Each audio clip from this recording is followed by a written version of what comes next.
This podcast is sponsored by Talkspace. You know when you're really stressed or not feeling so great about your life or about yourself? Talking to someone who understands can really help. But who is that person? How do you find them? Where do you even start? Talkspace. Talkspace makes it easy to get the support you need. With Talkspace, you can go online, answer a few questions about your preferences, and be matched with a therapist. And because you'll meet your therapist online, you don't have to take time off work or arrange childcare. You'll meet on your schedule, wherever you feel most at ease. If you're depressed, stressed, struggling with a relationship, or if you want some counseling for you and your partner, or just need a little extra one-on-one support, Talkspace is here for you. Plus, Talkspace works with most major insurers, and most insured members have a $0 copay. No insurance? No problem. Now get $80 off of your first month with promo code SPACE80 when you go to Talkspace.com. Match with a licensed therapist today at Talkspace.com. Save $80 with code SPACE80 at Talkspace.com. We will not be held responsible for any hearing impairments or damage caused to you from excessive exposure to this sound.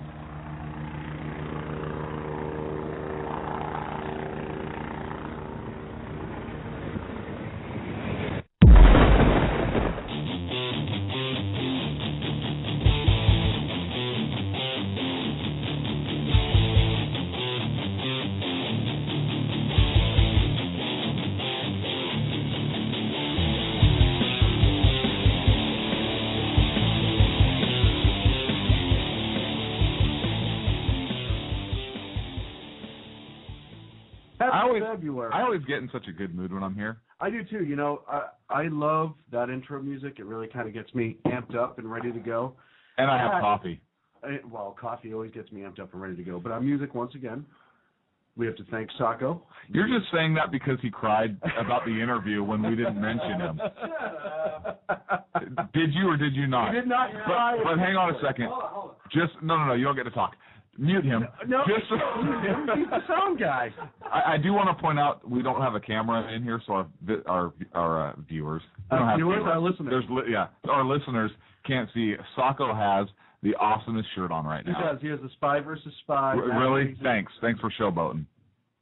What? I wanted to talk about the Spy versus Spy shirt. Oh, I'm sorry. Go ahead. No, it's ruined now. You want to start over? You want to talk about Sacco again? It's kind of like when you tell the punchline of the joke, you know, where you're just like knock knock and you're like poopy, and it's like okay, who's there? Doesn't matter. No, but anyhow, the intro was done by Sacco. Great shirt, Sacco. It is a great shirt. It was a great song. How are you? Now it's February. Where the hell is this year going already? Where's it going? Yeah. I don't know. Dude, do you realize we're only like less than 11 months away from Christmas? Did you start shopping yet? Yeah. Okay. Yeah. And you know who I'm getting a present for? Who? Sacco? Piers Morgan. Well, he might need that. Do you know that he... Are we declaring ideological war on Piers Morgan? We've already done that 2 shows ago. I want to do it again. Way behind that. Fun. All right, well, let's redeclare. Yeah. Or let's reread our declaration. Go. We declare ideological war on Piers Morgan. That would be it? Yeah. So I pulled it right up. He's probably going to need a gift by Christmas, and here's why. His poll numbers came up this week was worse than RuPaul's, and I have the story here somewhere. I'm not even going to bother. RuPaul's on some, cable network. It's a small network. Well, I don't know. Piers Morgan. Exactly. I don't even know what it is. I don't know what show RuPaul does. All I know is somebody sent me a link and said, hey, you got to check this out. I read it, and I nearly came apart. Hey, you know what? I wonder, do you think, just a question, do you think that Piers Morgan and RuPaul are one and the same? That's impossible. Why would you want to take yourself out? I don't think he's taking himself out. I think that you really almost have to add those 2 poll numbers together to get his true rating. Yeah, I mean, he may be like a master genius. Look, can't you picture him like lipstick and pumps? Actually, no, I don't want to. No, but you did because you just closed your eyes and started laughing. For those that can't see.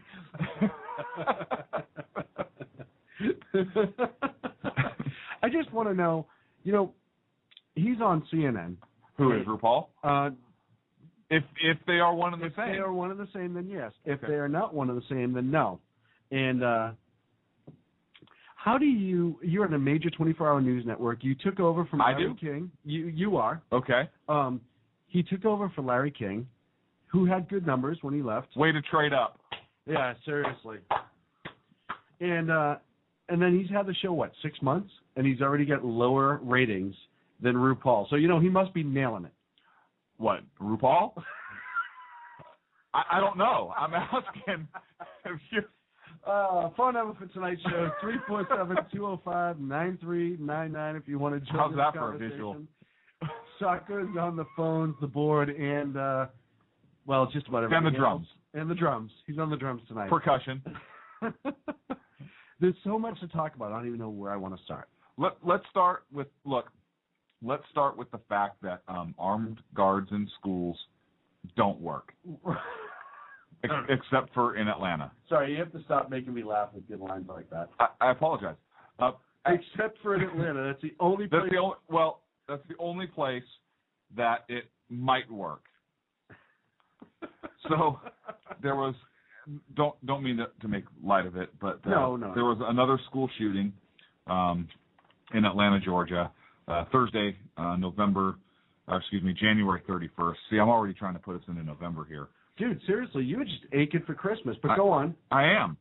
Where a 14-year-old student opened fire at his classroom or at his school.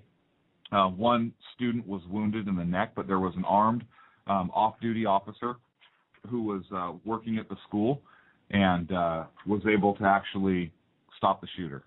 So he was a peace officer. He actually, who was off-duty, as you said. Yep. And he was able to intervene in a situation perpetrated by an awful person.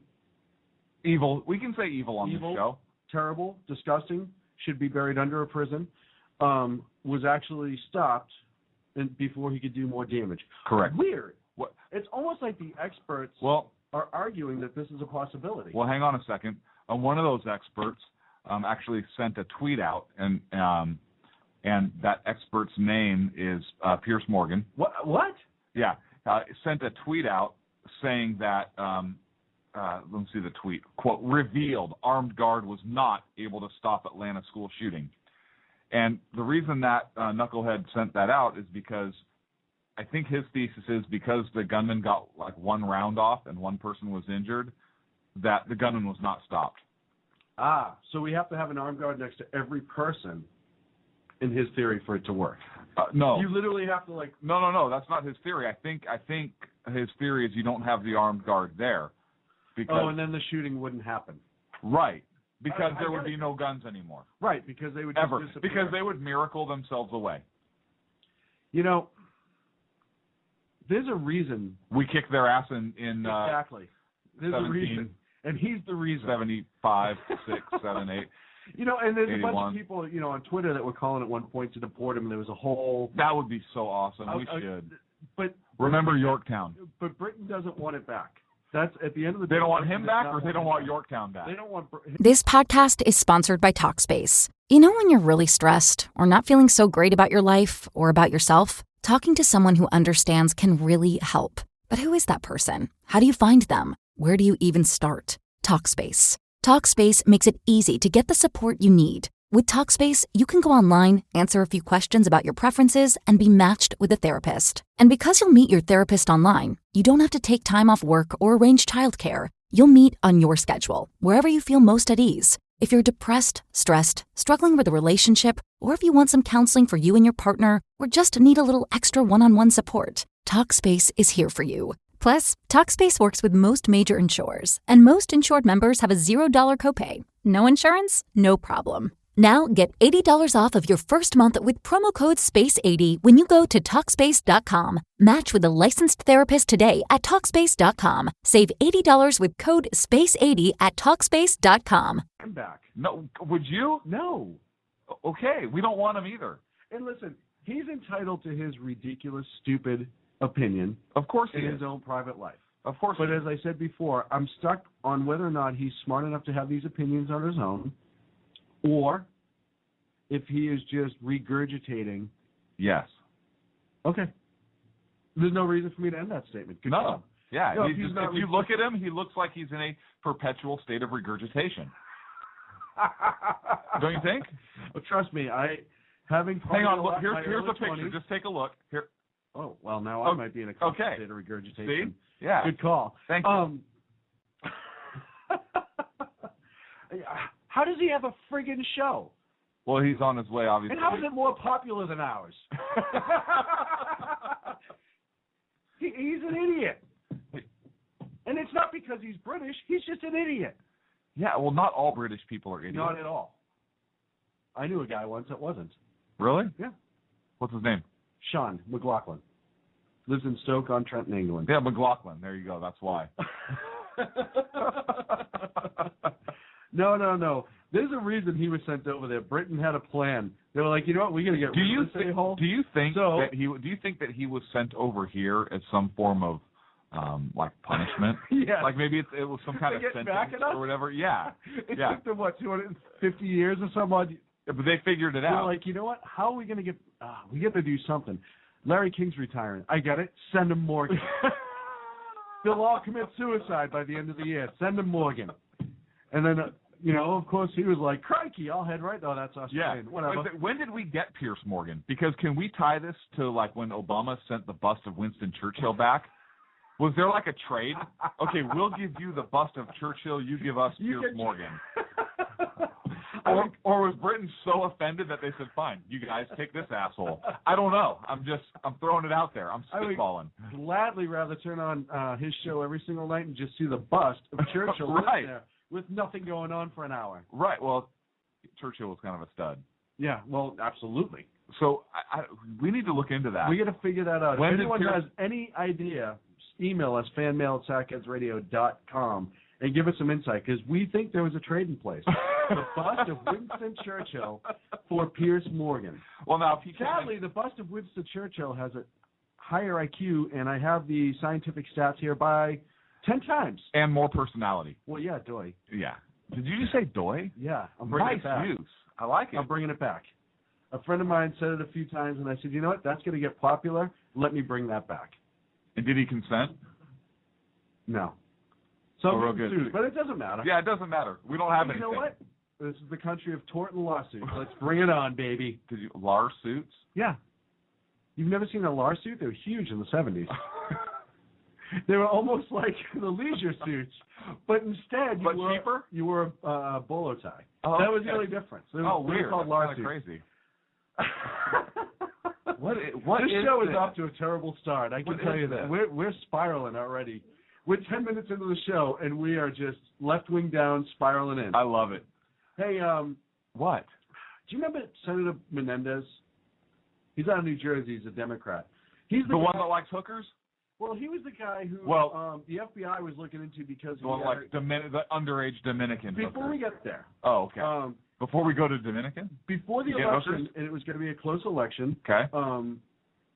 The FBI was going to raid his mom's house. Arrest one of his campaign workers, who was a convicted sex offender, felon, and illegal alien. And they so he can vote. Right. So there was pressure, and they held off till after the election because they didn't want to make him look bad going into the election because, well, he's a senator and he's a Democrat, and they need to hold as many seats as they can. So I don't know if that's officially what happened, but it's just kind of weird. Who held off? I believe the FBI did. Wow, it's a good thing you didn't have any real cops on their case. Yeah, no kidding. So that kind of went away. Nobody really talked about that too much. Right. And it kind of ducked down, which is weird to me because if there's a convicted sex offender who's a legal alien, and I think he was wanted. Whoa. First of all, criminal alien. Sorry, criminal alien. There you go. I believe he was wanted for not registering at the time as a sex offender. Either way, he was a wanted man. But he registered to vote, probably. Oh, probably. And he probably voted 3, 4, 5 times. Yeah. And he was supposed to be arrested, and somebody got to the FBI and said, whoa, we need you to hold off. Don't do this until after the election. And then the FBI arrested that person for obstruction and went and did their job anyways, right? Negative. So, I didn't see that coming. So it was pushed off, and then about a month ago, it made a couple quick blurbs on the news. Even Fox didn't carry it that much, or a couple of the conservatives, which I was shocked because considering the timing going into the election, which there was a couple of these types of things going into the election, that certain things got quiet. It was weird, like Benghazi. Either way. So it goes away. So now we find out that Senator Bob Menendez apparently likes to have sex with underage hookers in the Dominican Republic. 4 of them. At the same time? I don't know. Possibly. Yeah. They, I don't know if they were all underage. I know a couple of them. Which is weird because he had a sex offender working for him, and now he likes underage. Isn't that weird? Huh. If you it's go almost like there's a, what is his first name? What's his first name? Chester? No, I don't. What is it? Bob. Huh. Yeah, definitely not Chester. Maybe that's his middle name. Either way, okay.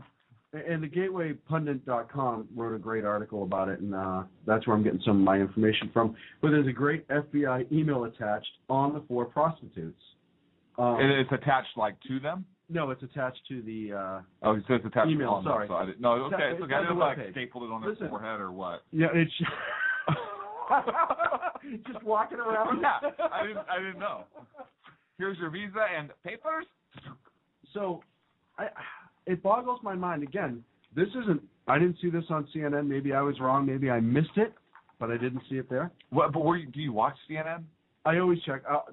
That's part of my job on this show. I check to always see what the other side is saying and how they spin things. Oh, okay. I watch MSNBC. Right, that's your job on the show. That's my job. I get stuck with Pierce freaking Morgan. I get stuck with all of MSNBC. Seriously. You know who you get? Yeah. You get our other best friend. I do. You Chris. get him. Chris. Hi, Chris. Uncle Chris Matthews. Hi, Chris. We have a war on 2 fronts going on right now. We do. This is. Yeah. Now, are they the allies or are we the allies? We don't really have any allies. That's not true. We do have allies. We do have allies. We have Conservative Outcry. ConservativeOutcry.net. I believe Andrea Kay is involved with us as well. The 405 is the 405. I'll have to ask John and Tammy over there and see if they're going to be on board with our ideological war. Yeah. Right now, I think they're. This podcast is sponsored by Talkspace. You know when you're really stressed or not feeling so great about your life or about yourself? Talking to someone who understands can really help. But who is that person? How do you find them? Where do you even start? Talkspace. Talkspace makes it easy to get the support you need. With Talkspace, you can go online, answer a few questions about your preferences, and be matched with a therapist. And because you'll meet your therapist online, you don't have to take time off work or arrange childcare. You'll meet on your schedule, wherever you feel most at ease. If you're depressed, stressed, struggling with a relationship, or if you want some counseling for you and your partner, or just need a little extra one-on-one support, Talkspace is here for you. Plus, Talkspace works with most major insurers, and most insured members have a $0 copay. No insurance? No problem. Now get $80 off of your first month with promo code SPACE80 when you go to Talkspace.com. Match with a licensed therapist today at Talkspace.com. Save $80 with code SPACE80 at Talkspace.com. Supporters, but they're almost like the Dutch in the Revolution. They were supporting from a distance at the time. And then, which one of us gets Soledad O'Brien, that absolute genius? Sacco. Somebody in the chat room said, bye-bye, Soledad, but I can't remember what network she was on because she wasn't that popular until she said something stupid. Yeah, I don't even know who she is.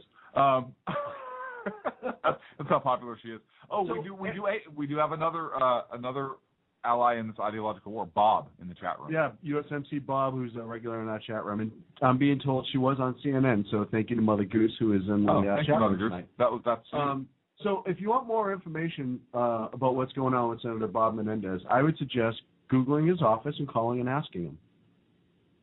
And just seeing what's going on. Yeah, that's absolutely. my suggestion. Yeah.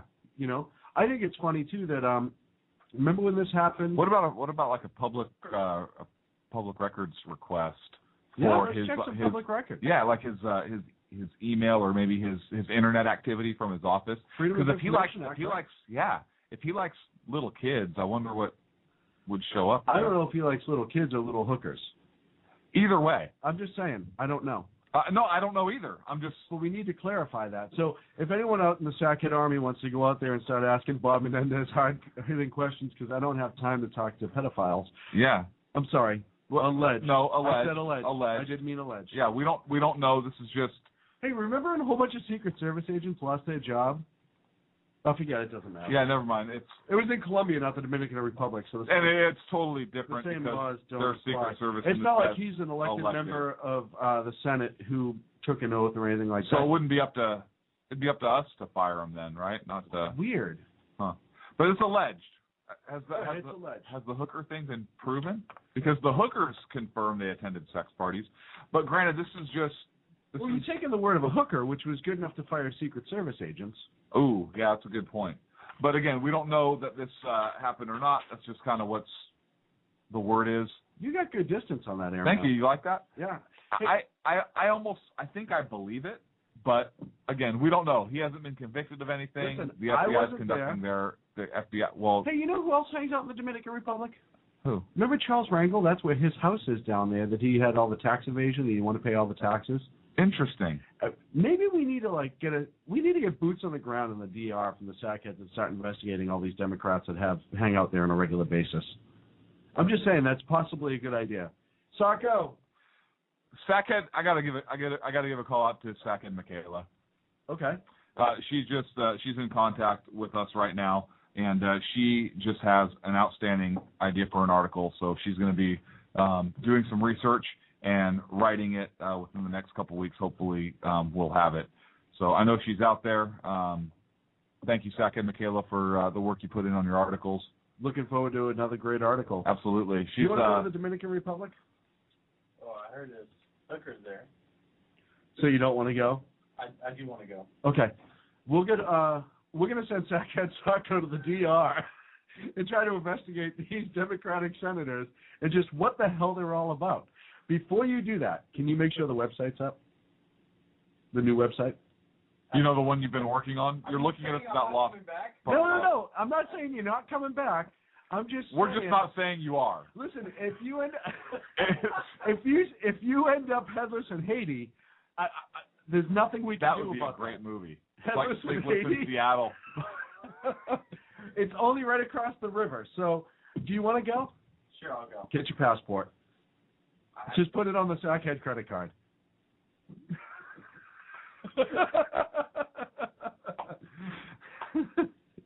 So, I want to know, and this always happens, it happens more frequently now, how many things that were going on in the Democrats that were running for re-election get squashed when this guy's in office? It just seems to happen a whole bunch of weird What do you mean, this guy? This president. Oh, okay. I'm sorry. I didn't know why you were bringing race into this. How did I bring race in? This guy? No. Seriously? Obi-Wan. Really? Obi-Wan the First. Mace Windu? No, remember? Obi-Wan. Obama the First. Yeah, no, I know. Okay, just making sure. Unfortunately. So I just looked over to the chat room, and somebody commented on the headless in Haiti, and it just made me laugh again. Sorry.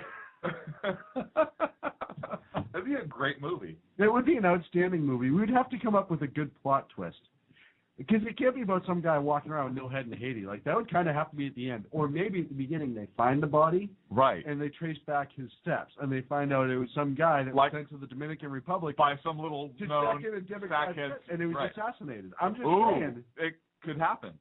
If there are any writers out there, feel free to contact me and me only at Sean at sackheadsradio.com if you'd like to discuss this. Patent pending. Sorry, copyright. Whatever. Don't touch my crap is what I mean to say. Oh, God. So where are we going to go from here? We have Hagel coming up at some point. We have to talk about the Hagel confirmation hearings. Why not? We already talked about Menendez. Why did I call him Menendez? Remember those two knuckleheads? The Menendez brothers? Yeah. How did you get there? I don't know. What's in your Gatorade tonight? It's coffee. This is really weird. Dude, coffee-flavored Gatorade. I think we're onto something. Hey, Gatorade, you guys need to partner with Dunkin' Donuts and come up with that, because I'd be your number one customer, always and forever. By the way, I created it, so you contact Clint at Sackheads Radio. Yeah, you can do that, because he doesn't check his email. I have it auto-forwarded to mine. Okay, so I had something interesting that I came across. You always do. I am a fan of checking Gallup sometimes for interesting polls that could be taken. Like flag polls? Something like that. So, what would you think the top 10 liberal states in the United States are?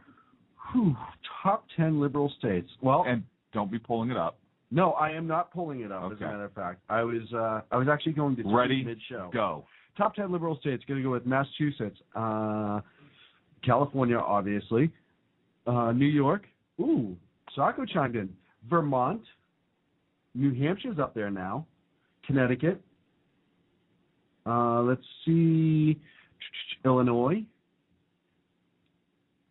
What am I up to here? That's 7. Am I doing well so You're far? at 7. Okay. Let's see. Delaware. Okay. And to be that's 8. So to be fair, one may be a district. Right. I was going to go with D.C. if Okay. it was allowed. That's 9. One more. I said New York. This podcast is sponsored by Talkspace. You know when you're really stressed or not feeling so great about your life or about yourself? Talking to someone who understands can really help. But who is that person? How do you find them? Where do you even start? Talkspace. Talkspace makes it easy to get the support you need. With Talkspace, you can go online, answer a few questions about your preferences, and be matched with a therapist. And because you'll meet your therapist online, you don't have to take time off work or arrange childcare. You'll meet on your schedule, wherever you feel most at ease. If you're depressed, stressed, struggling with a relationship, or if you want some counseling for you and your partner, or just need a little extra one-on-one support, Talkspace is here for you. Plus, Talkspace works with most major insurers, and most insured members have a $0 copay. No insurance? No problem. Now get $80 off of your first month with promo code SPACE80 when you go to Talkspace.com. Match with a licensed therapist today at Talkspace.com. Save $80 with code SPACE80 at Talkspace.com. Hold on, I'm just going up and down the East Coast here because that's where most of them are outside of California. You know what? I'm going to go with the state of Washington. Okay. So you actually did very well. You got 7 out of 10. Hey! California is not on that list. Weird. Well, 40 years in state for The legislature. Yes. And a majority of federal legislators have been Democrats, and a majority of so I want to read these to you. Gallup did this poll about the most conservative and liberal states in the Union, and the top 10 liberal states are Democratic, District of Columbia. Yeah. Massachusetts, number 2. Which is weird, but go ahead. Which is weird because you're from there. Right. So it actually makes perfect sense. Hippie. Oregon, number... You know me, Oregon, I'm just wearing my Birks. Actually, you are right now, which is kind of scary. Oregon is number 3. Vermont, Delaware, Connecticut, Washington, Rhode Island, Hawaii. Rhode Island. And New York. You know, Hawaii strikes me weird. Hawaii. No. It actually makes perfect sense. Rhode Island I didn't get, and that shocks me because Rhode Island's notoriously liberal. Now, really? I was gonna go back to my roots, talk about growing up, going down. Yeah, to Providence. listen. Your state was number 2. I know. Okay. Somehow I came out alive. Isn't that crazy? I think you're a mole. Me and Krauthammer. I think you're a mole. What would you think the number 1 top conservative state is? Top conservative state in the Union, number 1. And it's going to be a state that's not going to jump out at most people, and that's why I'm going to think about this a little bit. What would you say? Right off the bat, I'd say Texas. Okay. Because that's the... But you know that's not the right answer because otherwise I wouldn't ask it. Right. I'm going to go with Kansas. Not even in the top 10. Whoa! Texas is not even in the top 10. I'm not shocked by that. They've been integrated the last few years. Assimilated. Sorry, whatever. Which is weird because they actually want us to speak the most, I think, which is awesome. So what would you say? Well, if Texas... Okay, think Kansas. Forrest Gump. Where did he play football? Alabama? Yes, number 1. Nice. See that? Yeah. Movie trivia and real-life information all rolled into one. Top 10 conservative ones in the Union. Alabama, number 1. North Dakota, number 2. Doesn't shock me. Wyoming, number 3. Oh. M-I, crooked letter, I, crooked letter, I, P-P-I, number 4. What? Well? I mean, Mississippi. Utah. Yeah. Oklahoma. Idaho. Louisiana. Ida Pimp. Louisiana, which actually surprised me. It doesn't surprise me. Okay. That's one of those states where the high volume of... It's kind of like California with liberals, if you will. A majority of the state is conservative, but the few cities that have the high populations in one area are liberal. because that's where all the free crap comes from. Okay. That surprised me. But if you look at who they've elected overall, they have a pretty conservative track. Okay. Nebraska, doesn't surprise me at all, and Arkansas. Arkansas. You are Kansas, we are Kansas. And then, of course, they did the top 10 moderate states, if you're interested. Yeah. Alaska, Rhode Island, Ohio, Maryland, Massachusetts, again, was one of the more moderate states as far as the split. Right. Michigan, Nevada, Connecticut, Montana, and New Jersey. And that's just the highest number of people that claim to be independent, moderate. Oh, moderate. Now something interesting I pulled up about California also, because we always hammer California. And we're based out of California. That's belly of the beast, baby. No secret. Fighting from the inside. But California, there's actually 34.1%, according to this Gallup poll, lean Republican. 46.7% lean Democrat. That's not surprising, correct? No. Okay. However, 35.2% view themselves as Republicans or as conservatives. So that the number of people that view themselves as conservative is actually higher than the number of people that lean or vote Republican in that state. So that's interesting. And 35.6%, so almost the same number, 0.4% higher, consider themselves moderate, whereas only 25% consider themselves liberal. In California, it's according to Gallup. Well, most people don't, outside of California, and I didn't know this either before I moved here, there's a lot of farmland and conservative places that you would expect to be conservative. Farmland. Yeah, but this is population. This is people. Yeah. Not geographic area, which I think was where you were going. Right, I with was. that. That's bizarre to me. Yeah. Then why do they keep doing it? Why do they keep?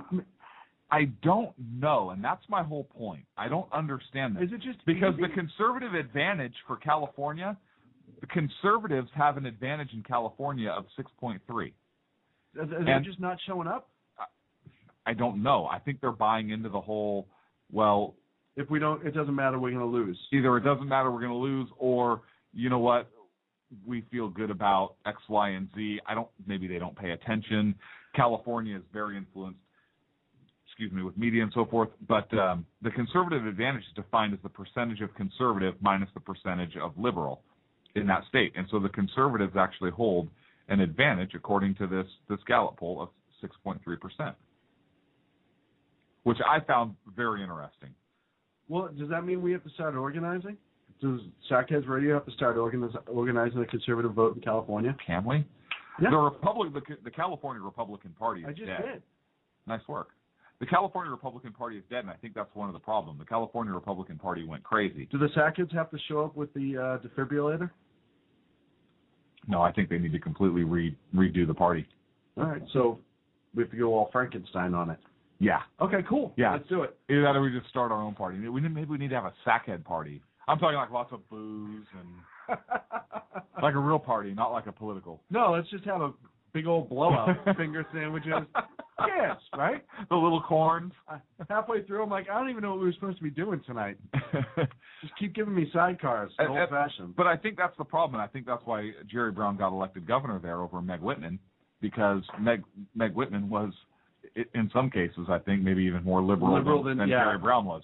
Yeah. So the Republicans... This podcast is sponsored by Talkspace. You know when you're really stressed or not feeling so great about your life or about yourself? Talking to someone who understands can really help. But who is that person? How do you find them? Where do you even start? Talkspace. Talkspace makes it easy to get the support you need. With Talkspace, you can go online, answer a few questions about your preferences, and be matched with a therapist. And because you'll meet your therapist online, you don't have to take time off work or arrange childcare. You'll meet on your schedule, wherever you feel most at ease. If you're depressed, stressed, struggling with a relationship, or if you want some counseling for you and your partner, or just need a little extra one-on-one support, Talkspace is here for you. Plus, Talkspace works with most major insurers, and most insured members have a $0 copay. No insurance? No problem. Now get $80 off of your first month with promo code SPACE80 when you go to TalkSpace.com. Match with a licensed therapist today at TalkSpace.com. Save $80 with code SPACE80 at TalkSpace.com.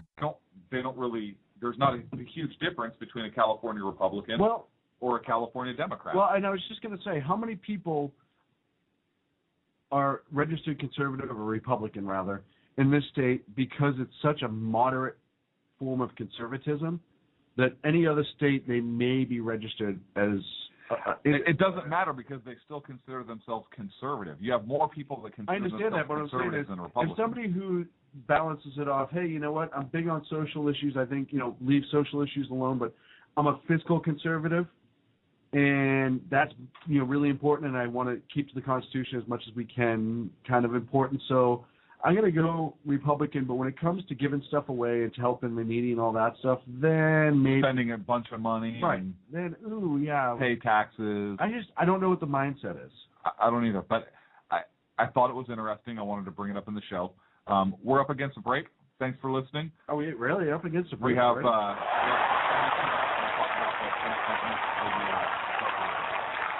Can't talk right now. Want to talk about the confirmation hearings? Yep. When we come back. And we're also going to talk about, I got an interesting study on Occupy Wall Street that I think you will enjoy. We'll be back in a minute. 347-205-9399 is our phone number, Sackheads Radio.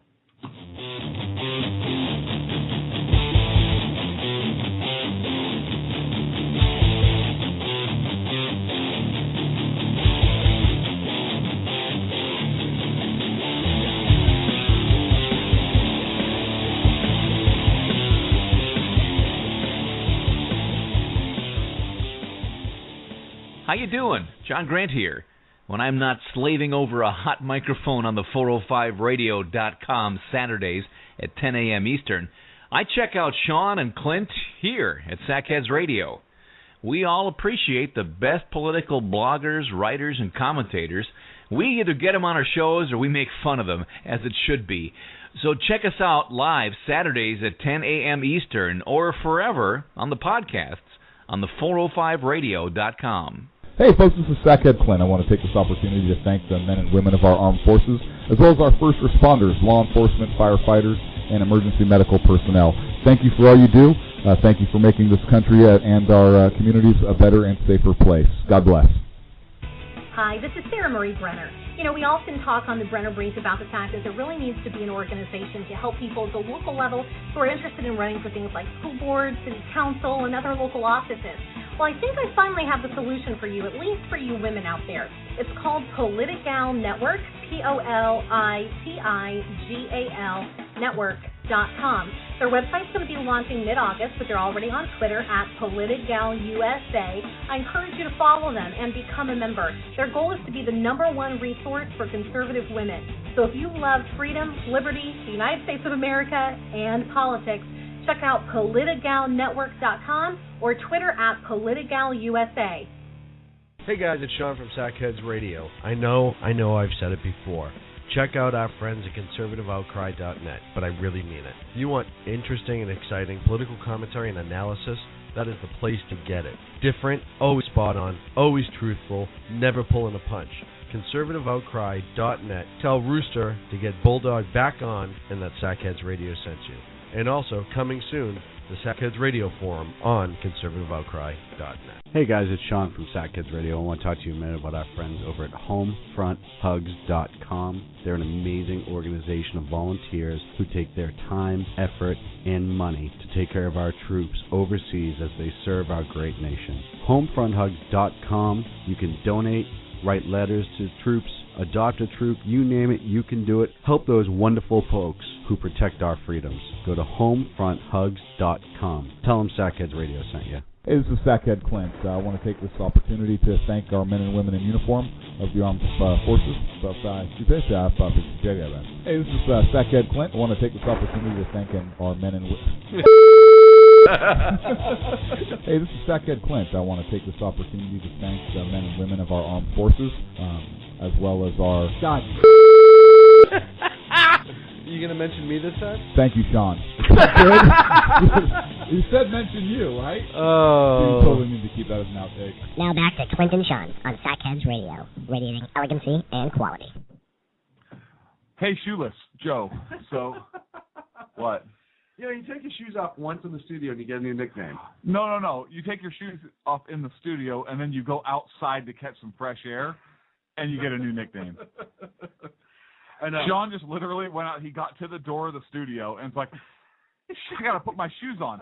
I'll just go as Joe Jackson. Hey, you know what? I only stepped on one hypodermic needle, so my night's going fine. No, it's perfect. Good thing you drank that cocktail last year. So you remember your good friends at Occupy Wall Street? Oh, yeah. We're so close. They're peaceful. So, right. And they were a multicultural movement. And this is not what I'm saying. Right. We're a multicultural movement against the corruption of Wall Street and, blah, blah, blah, big banks. They're taking all of our money, this, that, and the other thing. We have to do it for the little people.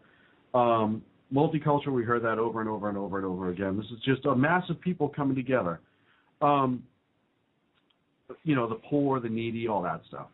So the National Review Online did and this is by Catherine O'Connell, did a little bit of a study, and they find out they were disproportionately rich and overwhelmingly white, the original Occupy movement. The new study from sociologists of the City University of New York, more than one-third of the activists in Occupy New York had incomes over $1 a day. $100,000 a year. They surveyed 729 people who were in a rally last year at the occupation of Zuccotti Park, and this is actually in 2011 rather, and found out that they were more affluent, white, younger, and much more highly educated than the average male in New York. I don't know if I buy that, because I remember seeing the pictures of just a bunch of knuckleheads camped out sleeping in filth. Well, yeah, because they were mad at mommy and daddy, and they were going to really show them. Isn't that awesome? I mean, seriously. So was it the kids themselves who were earning that much money? Yeah. Or was it No, parents? this was the individuals how much do you make in this survey, how much do you make? Do you think they were being honest? Why would you even, if to your whole screw movement, with the man? What do you mean, why would I lie about it? You know what? We're going to make this seem like we're really grassroots, like we're educated, like we know what we're doing. So I'm going to say I make 6 figures a year and that I'm really highly educated. This podcast is sponsored by Talkspace. You know when you're really stressed or not feeling so great about your life or about yourself? Talking to someone who understands can really help. But who is that person? How do you find them? Where do you even start? Talkspace. Talkspace makes it easy to get the support you need. With Talkspace, you can go online, answer a few questions about your preferences, and be matched with a therapist. And because you'll meet your therapist online, you don't have to take time off work or arrange childcare. You'll meet on your schedule, wherever you feel most at ease. If you're depressed, stressed, struggling with a relationship, or if you want some counseling for you and your partner, or just need a little extra one-on-one support, Talkspace is here for you. Plus, Talkspace works with most major insurers, and most insured members have a $0 copay. No insurance? No problem. Now get $80 off of your first month with promo code SPACE80 when you go to Talkspace.com. Match with a licensed therapist today at Talkspace.com. Save $80 with code SPACE80 at Talkspace.com. That's why you do it. How do you prove that? You're right. How do you prove that? Except you're probably looking for honesty from a bunch of thugs. Occupy. Right, from people. Anarchists. And anarchists, yeah.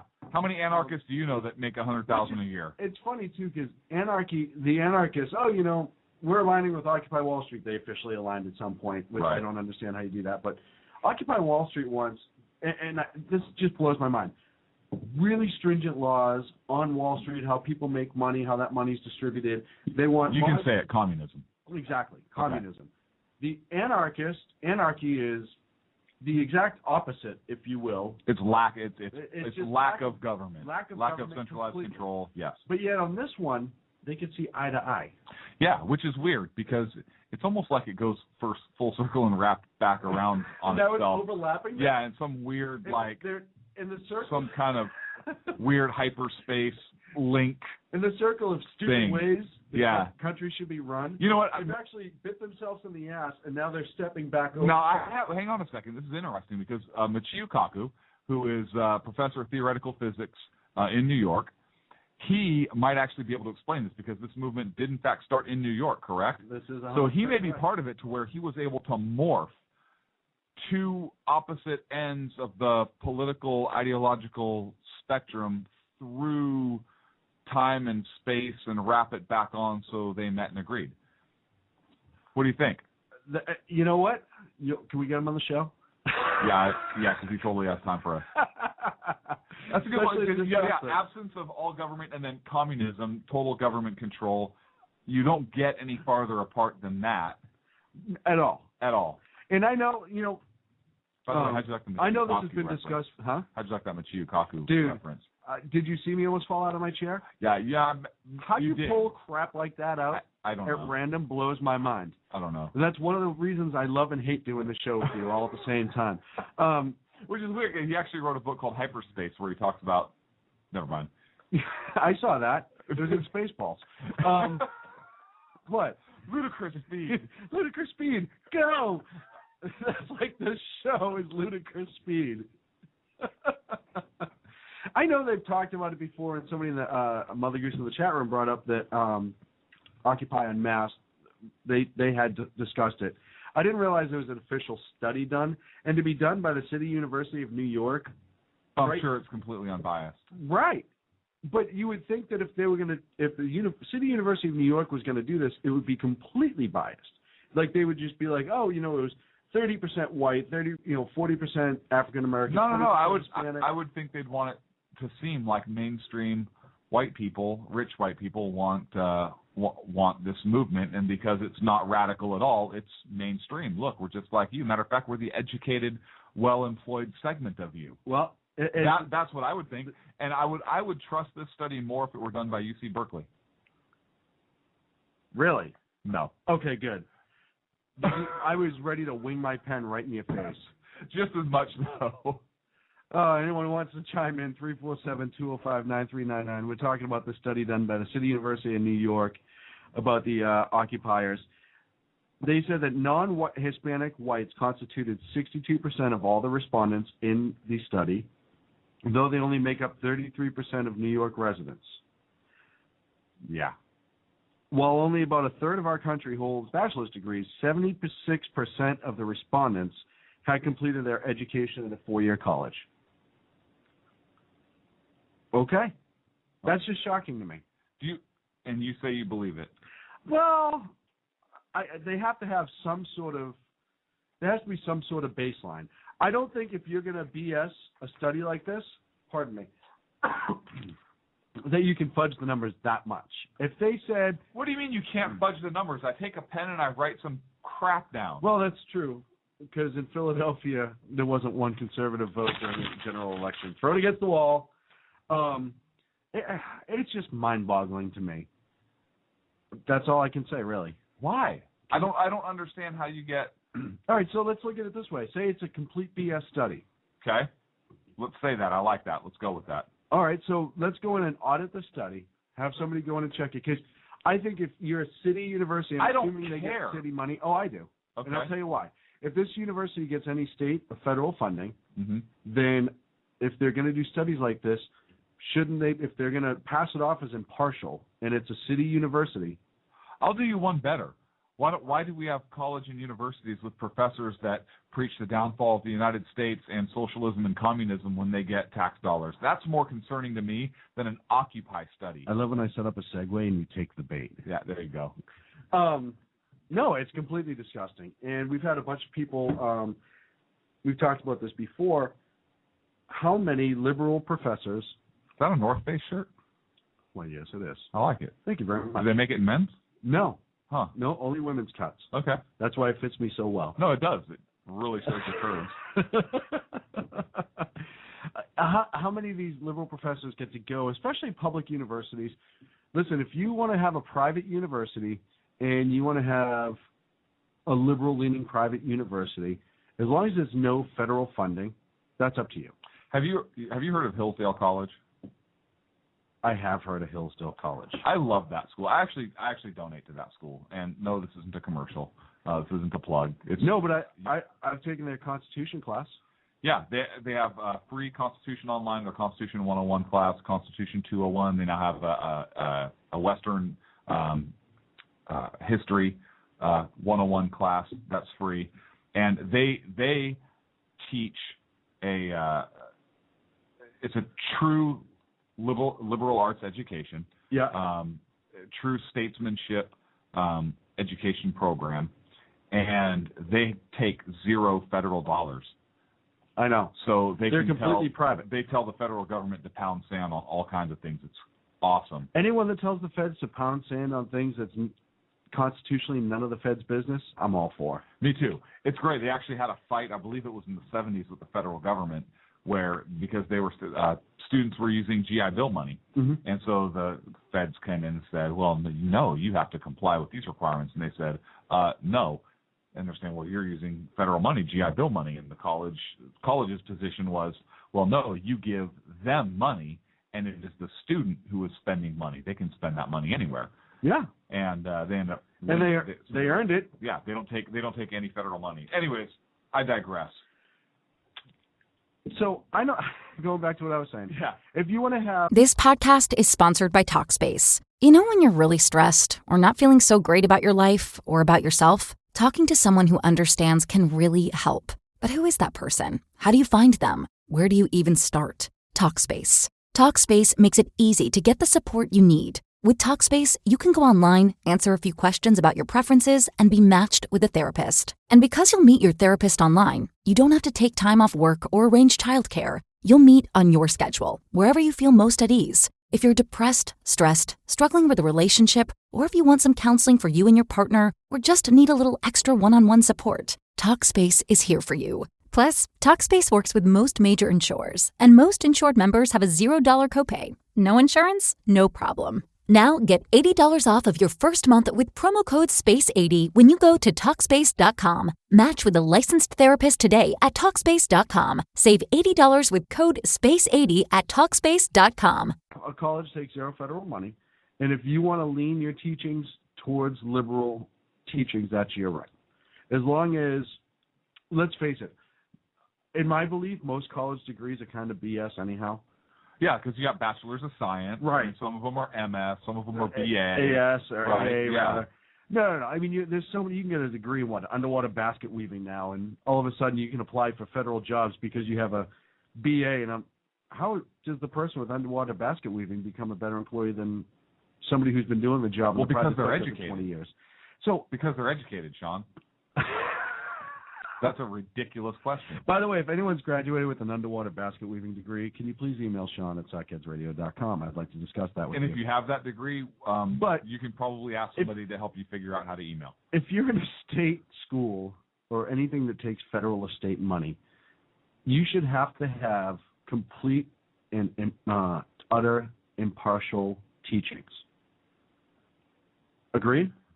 Well, but then how are you going to change the mind of the students? That's supposed to be up to the individual to make their decisions. Look, you're being kind of ridiculous and unreasonable right now. And I don't understand where these extreme views are coming from that you're spouting right now. Well, and I'll tell you why are you so hateful? I talked to a gal on Twitter a couple weeks ago. You did? Congratulations. And first for you. She is going to school for journalism. She's also conservative, and I believe she's in Indiana. I don't think she can do that. Does she know that? I'm pretty sure that violates 4 out of 5 of her professors are outright communists. Pretty much. Okay. Self-proclaimed liberals, socialists, and I think she said one of them actually said communist.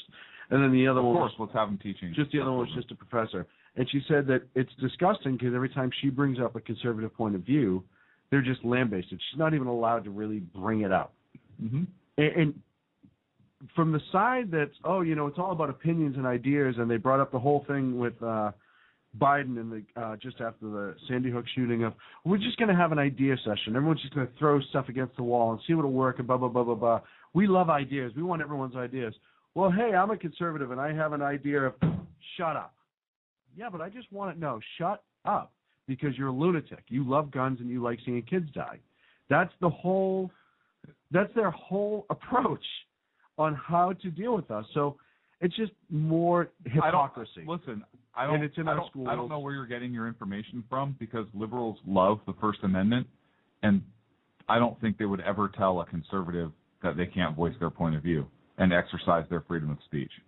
Yeah, absolutely. I'm being sarcastic right now. Oh. Well, look, we had an issue. Sackhead Michaela wrote an article. Great article, but if you recall. I think it was Santa Cruz State University in California. Yep. About college again with I get so frustrated. Yeah, no, there was a whole socialist handout that they were doing in the school cafeteria on socialism, and it was allowed and permitted. I believe it was supported by Santa Cruz State University. So how, and I'm sure if I called my assemblyman or senator in the state and said, hey, I want to pull funding, oh, Lord, no. And they're already protesting because their rates went up. So let me get this straight. You can push a socialist agenda at a school that the state pays for and a lot of kids go to on state money anyhow, and that's okay. But if we raise their rates slightly, they protest. And California is one of the cheapest places to go to school in the country if you go to a state school. I don't know of any that are cheaper off the top of my head, but that's how a lot of people end up in the state is they come live here for the year and then they qualify as residents and get a less expensive trip to school. What if now can criminal aliens go to school in California? I believe now they can. Well, that's weird. And believe me, if they pass this immigration bill, then it doesn't matter, though, because this president already ignores any immigration law that stands anyway, so what difference does that make? Well, California is a sanctuary state now. Essentially, we covered that a bunch of shows ago, where you can pretty much come in and they won't touch you unless you're, a violent felon. Unless you're convicted of a violent felony in California, they ain't touching you. Law enforcement cannot run immigration status checks anymore. Yeah, unless you are a violent felon. Who decides what that is? So if somebody murders somebody and they say, you know what, yeah, it was murder, but they pled to manslaughter, which is kind of a lesser crime, and it wasn't really violent because there wasn't a lot of blood. He actually kind of killed him nicely. Who makes that determination? So what if there's a rape? I would say rape is violent. Absolutely. What is the court going to say? No, rape's not violent. No, it's a sex crime. That's not violent. He didn't kill anybody or like cause permanent damage. Right. Yeah, you caused permanent psychological damage. Yeah. Even if it was date rape with drugs and doesn't matter. Right. Doesn't matter. Doesn't matter. Or okay, what about a pedophile? What about if somebody who likes 14-year-old hookers would? Let's say they're a senator out of New Jersey. Allegedly. No, we're talking hypothetically. Right. This is just spitballing here, just throwing it out there. Right. Let's say. Would we deport him? Absolutely not. That's not violent. Well, maybe we should change the state name of California to the Socialist Republic of California, officially. Let's just get away from California. There's no reason to even fly the American flag in this state. So maybe we should just give our star back. Oh. Just before that happens, I'll need to move. No, I agree. Okay. But, if you think about it, California flag, it has its own star. What do we need one on the other flag for? Really. Yeah, no, seriously. All it's doing is oppressing a bunch of people. Exactly. Just by its mere presence. That's all it's ever done. God, this state just sucks. Oh, but we have a president that thinks that, too. Yeah. Well, the Constitution's just a charter of negative liberties. Yeah, pretty much. So, God, that just pisses me off. Don't hold back. Tell me what you really feel here. Hey, because I know we're going to take up probably the whole last hour on Hagel. Real quick, you sent this to me a couple of weeks ago, and it was on ESPN, and it was Skip Bayless and Stephen A. Smith discussing head coaches in the NFL. This was last Sunday. Was it last Sunday? Yes. And so I found a clip. I'm not going to play the whole thing because it's long, but I'm going to play this one clip. And Stephen A. Smith, by the way, has a history of saying no. Oh yeah, no. I believe he's one of the guys that they were talking about RG3. Yeah. And I think they called him like a cornrowed white boy or something like that, and how he, just. This podcast is sponsored by Talkspace. You know when you're really stressed or not feeling so great about your life or about yourself? Talking to someone who understands can really help. But who is that person? How do you find them? Where do you even start? Talkspace. Talkspace makes it easy to get the support you need. With Talkspace, you can go online, answer a few questions about your preferences, and be matched with a therapist. And because you'll meet your therapist online, you don't have to take time off work or arrange childcare. You'll meet on your schedule, wherever you feel most at ease. If you're depressed, stressed, struggling with a relationship, or if you want some counseling for you and your partner, or just need a little extra one-on-one support, Talkspace is here for you. Plus, Talkspace works with most major insurers, and most insured members have a $0 copay. No insurance? No problem. Now get $80 off of your first month with promo code SPACE80 when you go to Talkspace.com. Match with a licensed therapist today at Talkspace.com. Save $80 with code SPACE80 at Talkspace.com. Pretty much how he is, because he's conservative. RG3 is a conservative guy. And they just lambasted him for essentially not being, quote-unquote, black enough. Well, right, because apparently it's not about a race. It's about an ideology. That's right. Interesting. So maybe being black isn't really about race. But an ideology. But maybe it's about ideology. Okay. Which is why they refer to Clinton as the first black president, right? Am I wrong? You're laughing. It's hard to argue your point right here. What about think of any black conservative, Condoleezza Rice? Yeah. Right? She's not really black. Right. No, they say that all the time. Yeah, no, she's... Colin Powell, when he was actually a Republican. Right. Way back when. Right. So maybe they'll consider him black now. Right. But I don't know. It's mind-boggling to me. I'm going to play this clip. Interesting. I just can't wait to hear your response. All 8 teams did adhere to the Rooney Rule, which basically states all NFL teams looking for head coaches and GMs have to interview at least one minority candidate. But again, as Schefter just mentioned there, no minority coaches were hired. Stephen A., I'll start with you first. What are your thoughts on that? I'm appalled. I'm disgusted. Let me preface my comments by saying, Skip Bayless, you know that I was on the record in complete support of the Chicago Bears letting go of Lovie Smith.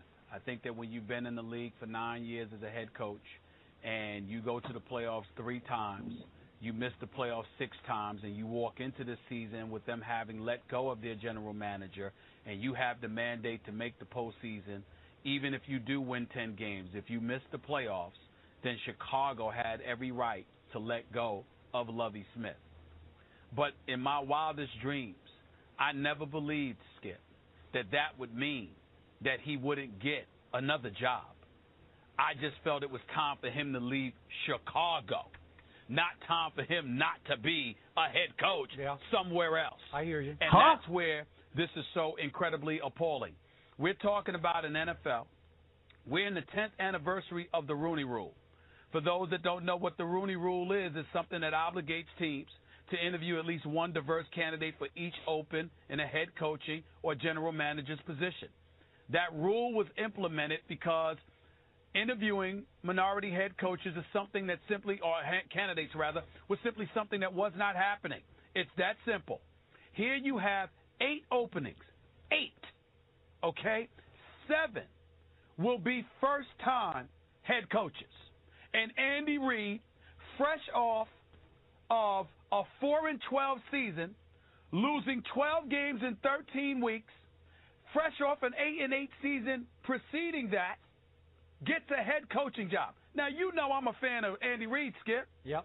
But he got fired on a Monday and had the head coaching job in Kansas City that Friday. I agree. 4 days. He's not even missing a week's check. A week. Okay? You don't hire one black coach, 1 out of 8 openings? This is disgraceful. Then let's throw out some of the names. Arizona defensive coordinator Ray Horton. Big-time reputation. No head coaching job. Atlanta special teams coordinator Keith Armstrong. He was injured. 49ers Mike Singletary. You know he had some shaky time. And you know, with that former 49ers coach Mike Singletary. Lovie Smith, of course. And Jacksonville defensive coordinator Mel Tucker. You know, I'm sitting there looking at it, and I'm not saying that everybody on that list should have got one. But you know something? Lovie Smith and Ray Horton, you can make legitimate arguments. You could have got them something. We're not even getting into the coordinators.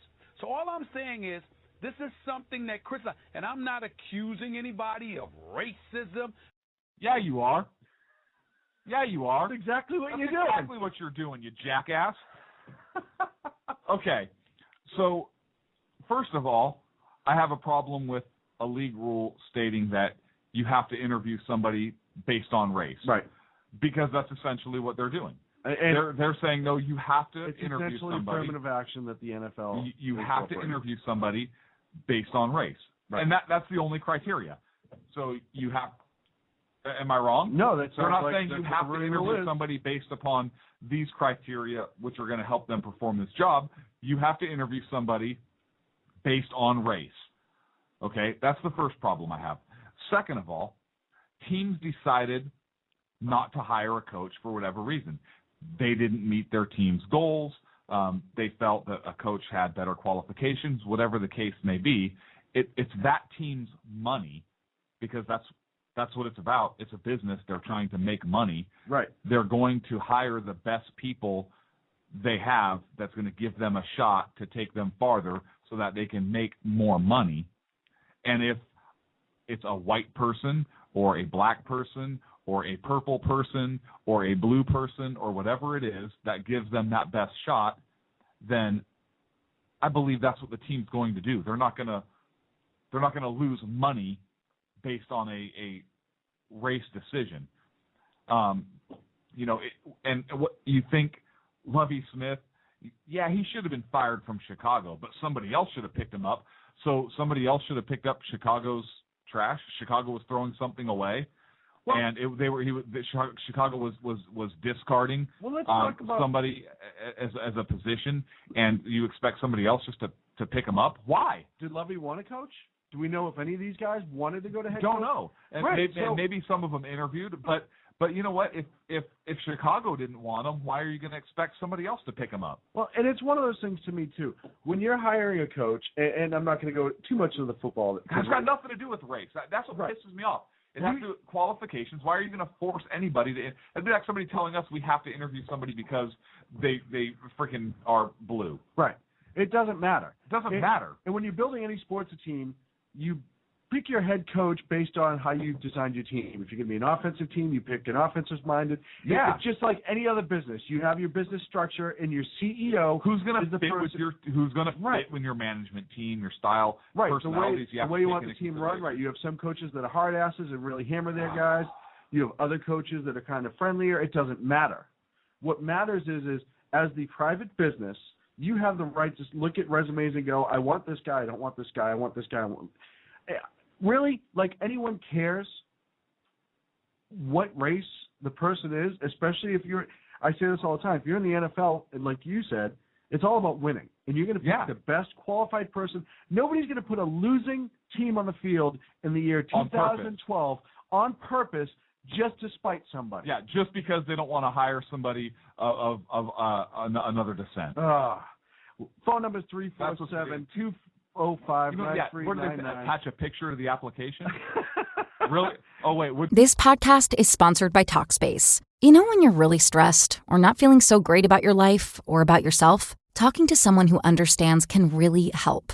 But who is that person? How do you find them? Where do you even start? Talkspace. Talkspace makes it easy to get the support you need. With Talkspace, you can go online, answer a few questions about your preferences, and be matched with a therapist. And because you'll meet your therapist online, you don't have to take time off work or arrange childcare. You'll meet on your schedule, wherever you feel most at ease. If you're depressed, stressed, struggling with a relationship, or if you want some counseling for you and your partner, or just need a little extra one-on-one support, Talkspace is here for you. Plus, Talkspace works with most major insurers, and most insured members have a $0 copay. No insurance? No problem. Now get $80 off of your first month with promo code SPACE80 when you go to Talkspace.com. Match with a licensed therapist today at Talkspace.com. Save $80 with code SPACE80 at Talkspace.com. Carol Wilson did that with the federal government. We'll be back in a minute. He was a Democrat. This is the Sackheads Radio Show.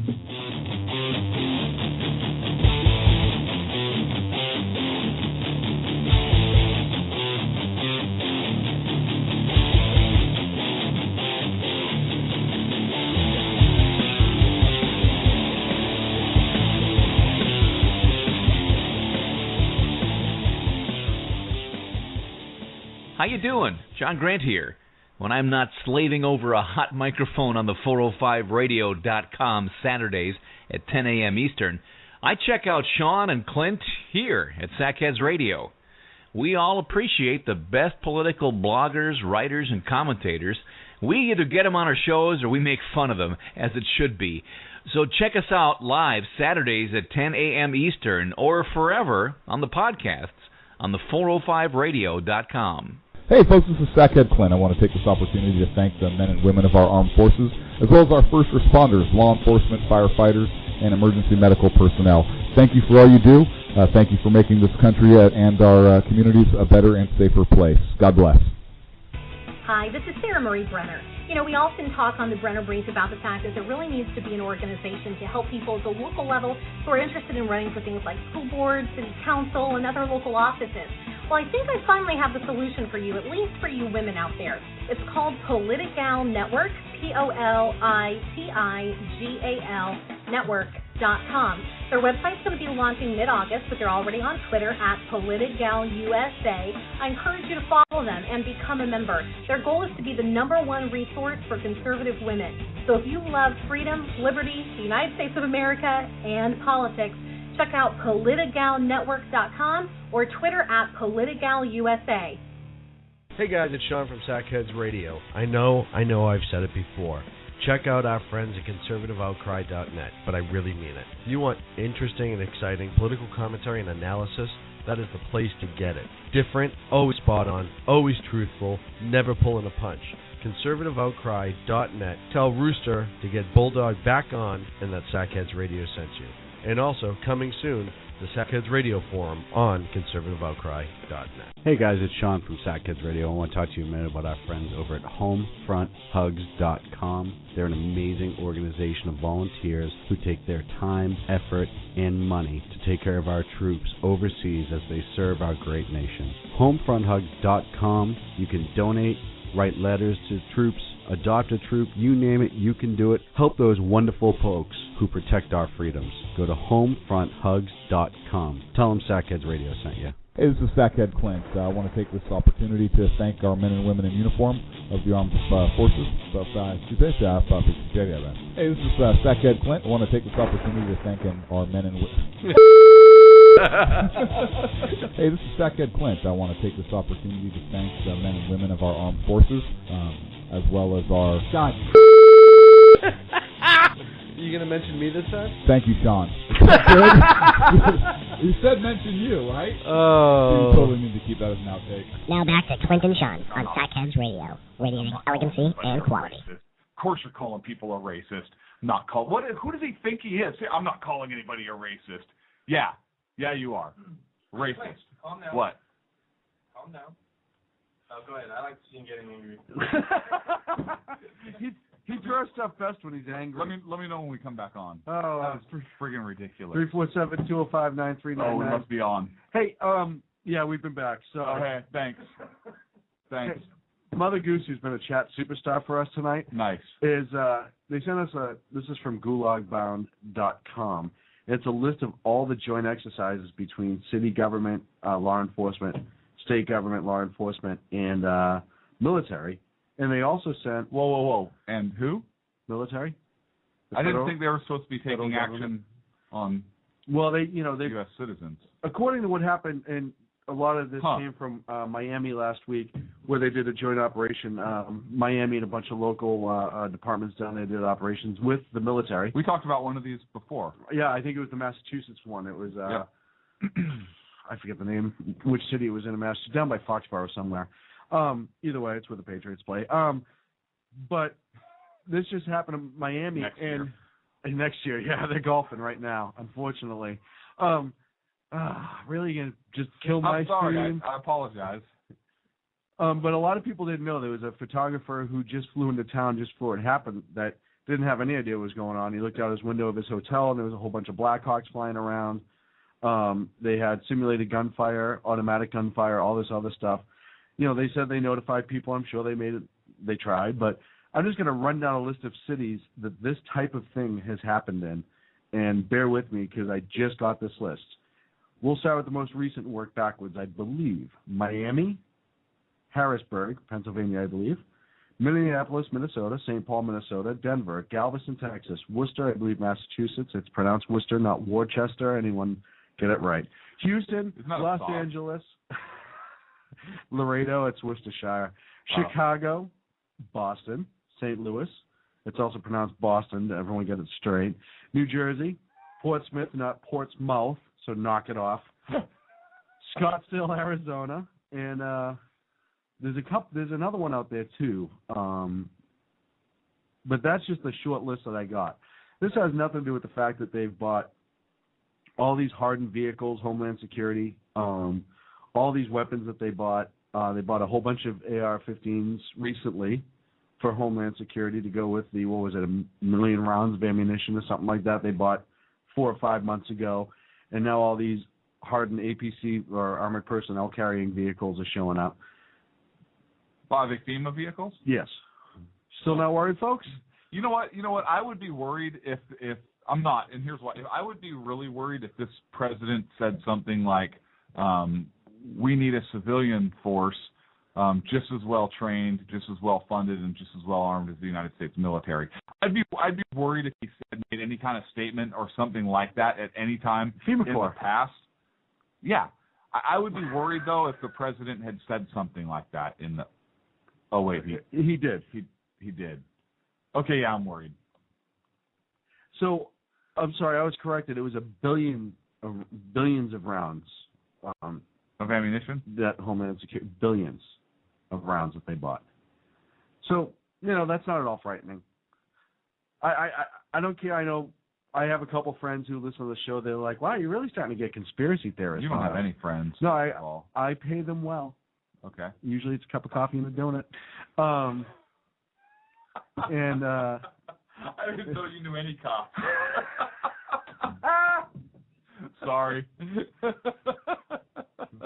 Sorry for any law enforcement folks. Yeah, any law out there. enforcement that will listen, and I'm really sorry for my partner.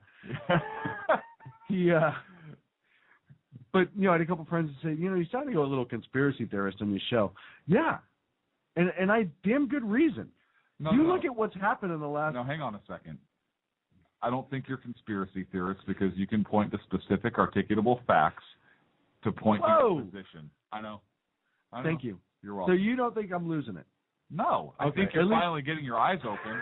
I mean, seriously, it's not like you say, hey, listen, I think Obama and George Bush and the Illuminati are meeting in a room and they planned 9/11. And not only that, but they're going to plan the Great Tsunami of 2014. I mean, seriously. I read a thing. Did I say read? I mean wrote. Actually, I think New Zealand released a whole bunch of their federal documents, I think from the 60s, where the United States and New Zealand were working on a project to try to create tsunamis, believe it or not. Oh, no, I believe it. Isn't that just, I don't. Yeah. I didn't until I read it. Yeah, no, well, I wasn't kidding with that article I just said that you were going to write. No, you're right. The Illuminati's coming for me. What's the other one? The skulls? I don't even know. Skull and crossbones? Oh, but it's... The Freemasons? It is frightening to me to think that there aren't people around there that are out there that are just completely okay with what's going on. This has nothing to do, like you said, we talk about, we brought it up probably more times than we should, the communist goals that were in the 60s. That was 63. How many of into the congressional record. How many of those have been accomplished? A lot. And more recently, it's really starting to be turned up. If you haven't Googled Communist Goals 1963, they're right into the congressional record, and read through each one of them, and just think to yourself, hey, how many of these have come true? Yeah. It's a little frightening. If you haven't, it's kind of interesting, yeah. So that's me. I guess I'm a conspiracy theorist now. We just decided that you're not. No, I am. I think you and soccer are out to get me. No, we are. This Gatorade tastes like antifreeze. Hey, just do me a favor real quick. Does this rag smell like chloroform to you? Why are there cameras all over the place? What is going on? Why don't I have pants on right now? It's all a conspiracy. You know what's sad is I'm looping myself in with 9/11 truthers and the lunatic conspiracy theorist ideas. I'm right there now. You're doing wonders for our credibility right now, just so you know. So that's awesome. It's called satire, people. Jeez. I have to make this show kind of funny occasionally. That would be a good beer. It's called satire, people? Just satire. Satire beer? Yeah. I prefer a beer called like Zero Memory. You won't have any memory tomorrow. Something to that effect. Or I like to call it time travel beer. And just have it really strong. So then you black out in time travel, and all of a sudden you wake up the next morning, and you have the fun of trying to figure out what happened the night before. Now, I'm not saying that's ever happened to me. But if it had, I might have some pictures. My early 20s were a little bit of a blur. Now, hang on a second. No, that's not true, because I have been with you on such occasions. It doesn't even take alcohol. That's the problem. There are some days where I'm just like, what the hell is going on? How do we get to a restaurant? Right. Is that a roofie? Are we on a plane or what? Hey, you remember how Osama bin Laden's dead, so there's no such thing as Al-Qaeda, and there's no terrorism anymore. There's no terrorism. It's pretty much done. Dead. So in Turkey, a bomber kills a guard in a terrorist attack on the U.S. Embassy. That can't happen. This was published today. I think it happened long time ago, under Bush's administration, right? Why are you laughing? I don't think anyone's taking credit for it, though, but George Bush is going to. Let's face it. It's either Al-Qaeda or an Iranian proxy, because they're pissed about some stuff that happened with Hezbollah. They also think the Israelis bombed their nuclear power plant last week. That's going to come to a head. Let's talk about that. Hang on a second. Now, nobody knows who bombed or destroyed the nuclear power plant. Right. Now, nobody knows. It's a mystery. Right. Now, you're saying it was Israel in the library. I'm not. With the rope. No. That's not what you're saying. I am not. You're saying it was Israel in the ballroom with the revolver. No, I am not blaming Israel. Okay, you're saying it's Israel in the kitchen. What? And the guy who led it was Colonel Mustard. I don't believe if it was Israel, the last name would have been Mustard. Okay. If it's the colonel that did it. We've been watching for a while now. So do you think, okay. Oh, by the way, this is another embassy attack, just in case anyone forgot that. No, we're going to mainstream media that and just bury it right now. Right. We're talking bombing nuclear power plants right now. Okay, sorry. Yeah, it's okay. Just, hey. Nothing. Look at this hand. Nothing to see here. See, follow the shiny object. So they think it's retaliation. Who thinks it's retaliation? People are speculating that Who's Iran. People? What people? The people. Those people. Have you ever seen the end of the original Indiana Jones? We have top men working on this. What men? Top men. And that's pretty much where this is going, in the giant warehouse all the way down the back. Right. So last week, Iran's nuclear power plant, or one of them, was attacked. I believe it was the one that they think is working on the actual weapon. It got hush-hush. Israel didn't deny it, but they didn't confirm it. But Netanyahu made a statement. Israel, did you do this? Do what? What? Did you bomb our... What power plant? Actually, I'm shocked, because normally Israel goes, yep. Yeah, we did it. Okay, they would do that if they had faith in the support of the United States. That's the problem. They can't have faith in us right now. Exactly. And it's only going to get worse with Hagel. We'll get into that in a minute. But Syria also did some bombing inside Syria, because they bombed what they thought was a convoy of missiles for Hezbollah. So Syria's a little pissed off at them right now, but I don't think they have enough. I think they have enough on their plate where they're not going to do too much with Israel. Iran? How far? It doesn't look like I ever ran once in my life, but I did. Iran and Israel. This year, you think it's going to happen? No. No? Why not? Because.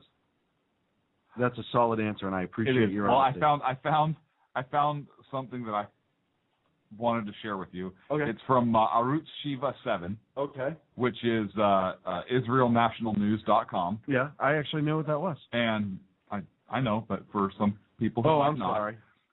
There's an article, and it says explosion cut power to Iran centrifuges. Something happened to the I thought it was interesting. Just a random explosion. Yeah, just a random explosion. It just happened to cut power to Iran's centrifuges, which is what you need to be able to make nuclear grade, yellow cake and all weapons that. grade nuclear material. Yeah, And we don't know who did it, but apparently, and we just happen to know. But that information wasn't released yet. Oh, as a lucky guess. I don't know how. I didn't see the exact quote, but somewhere Netanyahu essentially said something to the effect of, I'm not saying confirming, denying that we did it, but I'm also not ruling out further attacks. Something to that effect, which, again, I love Bibi Netanyahu because the guy's got stones, man, and he does whatever is right for his country first, which is what a leader's supposed to do. Hang on, I have to quote this article again from IsraelNationalNews.com.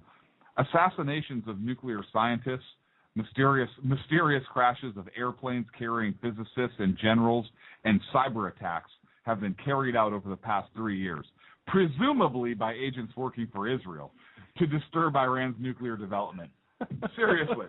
Presumably. Yeah, presumably. Hey, you know what? Anything's out there. Yeah, they didn't say, we didn't do this, or Israel's being blamed for these events. It's, presumably by agents working for Israel. It could be Israel. It could not be Israel. Right. You never know. It could be Colonel Mustard. Major Mustard. I mean, right. It could be Lieutenant Colonel Mustard. Right. We don't know. We don't know exactly. What is this? I don't even know. I don't even know. On this hand, I'd have something. In this hand, I don't know. You don't even know. This went away. This. What is that from? Gilbert Godfrey, Beverly Hills Cop 2. Yes. Thank you. Thank you very much. Oh, so like if I had $100, ouch.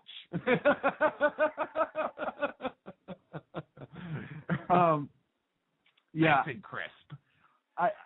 It'll be interesting to see, especially with what's going on with Hagel, where it's going to go. Because let's face it, Chuck Hagel has been on record. Hagel is his name? Yeah. Isn't that a female exercise? I think that's Kegel. Oh. I get them okay. often. I confused that. Apologize. What? Yeah. So they're trying to make him defense secretary to replace Panetta. You screwed me up with that. I'm over here, I'm watching you, and I'm watching your facial expressions, and your face twitch as you're trying not to laugh, and you're looking at your paper, and you got your notepad, and you've read that same note like 8 different times while your face is contorting, and you throw Hagel, trying not to laugh. Is that a woman's exercise? Yeah. And then you tried to holding it together afterwards very nicely, but you failed. All right, let's try this again. Here I go. Call him Kegel, I dare you. Chuck Hagel there you go.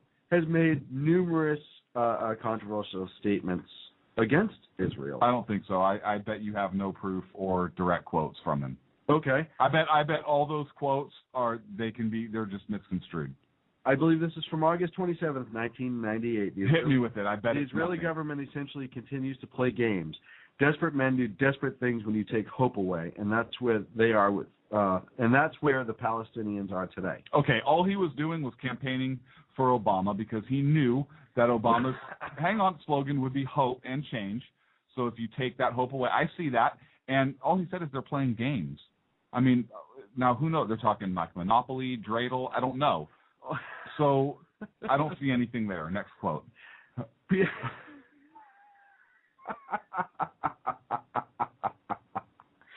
So Hagel, they made a trip to Syria where they met with the leader, al-Assad. And let's see, they made some. Peace comes through dealing with people. Peace doesn't come with the end of a bayonet or the end of a gun. And they believe that he was alluding to Israel. Okay, but he wasn't exactly there. Who was he? Who is he referring to? He was making a general statement. Wasn't there somebody in the major statement? Well, hang on a second. Now, that's kind of weird because that shows that he actually goes against. Well, because wasn't there somebody in Obama's administration who said we believe peace largely comes through the barrel of a gun? Remember that statement? That came from, no, not Obama's. You kidding me? It's the Peace Party. Yeah, good point. All right, next. What else do you got? Let's see. We can keep going down the line. Yeah. Mr. Hagel said, and this was dealing with terrorists in Sudan and Afghanistan recently, anyone that takes the approach doesn't understand, who takes that approach doesn't understand the world. Peace comes through dealing with people. So they're trying to spin it, sorry, this was a follow-up to the statement I just read, out of his office, that he was talking about other things, not Israel. I'm still waiting for these anti-Israel statements you're talking about. Hagel asked Secretary of State Madeleine Albright if Arab countries believed we have tilted too far toward Israel in the peace process. Some people may think that. I prefer not to make that linkage. Iraq and the peace process are two separate issues. See, he just wants us to remain impartial. This guy's misunderstood. And it does go on and on and on. I don't believe you. Really? You don't believe me?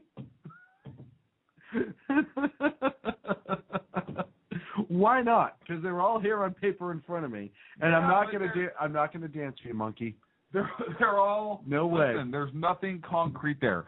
Show me where he said, "I hate Israel, and I want to align myself with nations that are against them and want to destroy them." Show me that quote. You're right. I don't have that. Thank one. you. What we need isn't a ceasefire leading to a sequential peace process, leading to negotiations on a Palestinian state, leading to negotiation on refugees, Jerusalem, etc. This time has passed. An endgame must be brought front now. That's a pro-Israel statement. He wants Israel to go ahead and use military force to end this crap. I know what he's saying. So here we are. Flash forward a few years, and Obama, and I know what Obama thought in this. Hey, I'll get a guy with an R next to his name to try to make friends and show that I will work across the aisle. I'm that type of guy. I reach right across that aisle, and I work with both sides because it's for the good of the country. That's what's important, that's what I'm going to do. Even though Hagel is more liberal than... That's not what's important. But the R is. Right. The R is important. The R is important. That way when they turn around, he can say, look at me, reaching across party lines, absolutely, shaking some hands, high-fiving some people. Hey, Obama, I'll tell you what, Mr. President, I would appreciate it, Mr. President, if as the president for all Americans, you do not simply reach across party lines. I would, sir, appreciate it if you would reach across ideological lines. Whoa. Those are the lines I would like you to reach across, because parties don't mean a whole lot anymore. They don't mean a whole lot right now. I don't think there is a huge difference between moderate Republicans and moderate Democrats. The letter doesn't mean much. Sir, I would appreciate it, and I think a lot of Americans would like it very much if you would reach across those ideological lines so that we could come together, not simply on a party basis, because the two-party system is flawed, in my humble opinion, and George Washington's, but who's he? He's just some dead rich white guy. But I think if you reached across and we were able to have a true, intelligent, ideological debate and dialogue on the issues in this country, maybe we would find some friends and stop pointing fingers at parties only. That's my 2 cents worth. Well, I wonder what he would say if he were here right now. Oh, well, wait a minute. Hang on, is he coming to the podium? Mr. President, are you...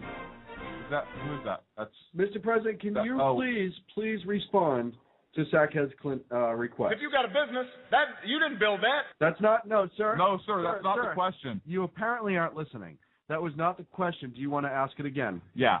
Mr. President, will you reach across not party lines, but ideological lines to really work and have a meaningful dialogue about the issues facing this country so that we can solve them? Hello? Mr. Sir, President, anytime you want to respond. He left. All of his limos left at once, apparently. Wow, Secret Service was really driving fast. I wonder if there's some hookers to get to. There's a meeting somewhere, apparently. Yeah, they had to go right now. You know what? Maybe he'll get back to us. Maybe he will. He knows the phone number. It's 347-205-9399. He can also email us, fan mail, at sackheadsradio.com. Let's face it, our house is a bugged anyhow. So he could just... So all of that about Hagel and his anti-Israel, and as some people say, you proved that he's not anti-Israel, that everything gets taken out of context. I appreciate that, but now we're up to the confirmation hearings for what's he? Secretary of I forget. The Gulag. If he's a secretary, I don't even is remember. he going to have to wear like a skirt and high heels? No, because I do not want to see that. No, because you're not allowed to do that in the workplace anymore. Look at skirts? Yeah, you can't even look at them. Or wear high heels. You can wear high heels. I'm saying that I am wearing high heels right now. Wouldn't that be awesome? If I was wearing high heels right now? Or, no, you know what? I'll get in trouble for that statement. I won't even make it. Make the statement. This is our show. Don't be. Or no matter if it's a male or a female, if it's a secretary, you still have to call them Madam Secretary, just because it seems like it fits better. Yeah. Madam Secretary Hagel, I'd like to ask you a question, sir. Just think about how great that would be. Secretary Hagel, any messages for me while I was out? I'm here to respond to the attacks of... Oh, so there were no messages? Great. Coffee. Anyone else? Anyone else have coffee? Okay. John McCain, you want 2 lumps. And Lindsay, what do you want? A little bit of cream. I don't know, 3 or 4. Pete Puma. Shouldn't it be administrative assistant Hagel now? Because isn't secretary no longer like... Yeah, I don't think that's a politically correct. Politically correct term. Administrative assistant Hagel. I like that. So executive assistant. Executive assistant Hagel. How about that? But assistant is kind of demeaning also because it's almost like somebody is beneath somebody else. How about administrative equal who does things that the administrator does not? How about a citizen? Person. Citizen Hagel. No. Why not? I just don't like the way that rings. Okay. How about, I like this one. Go. Pinocchio. Pinocchio. Or a puppet in general. Any puppet will do. Marionette. The marionette of defense.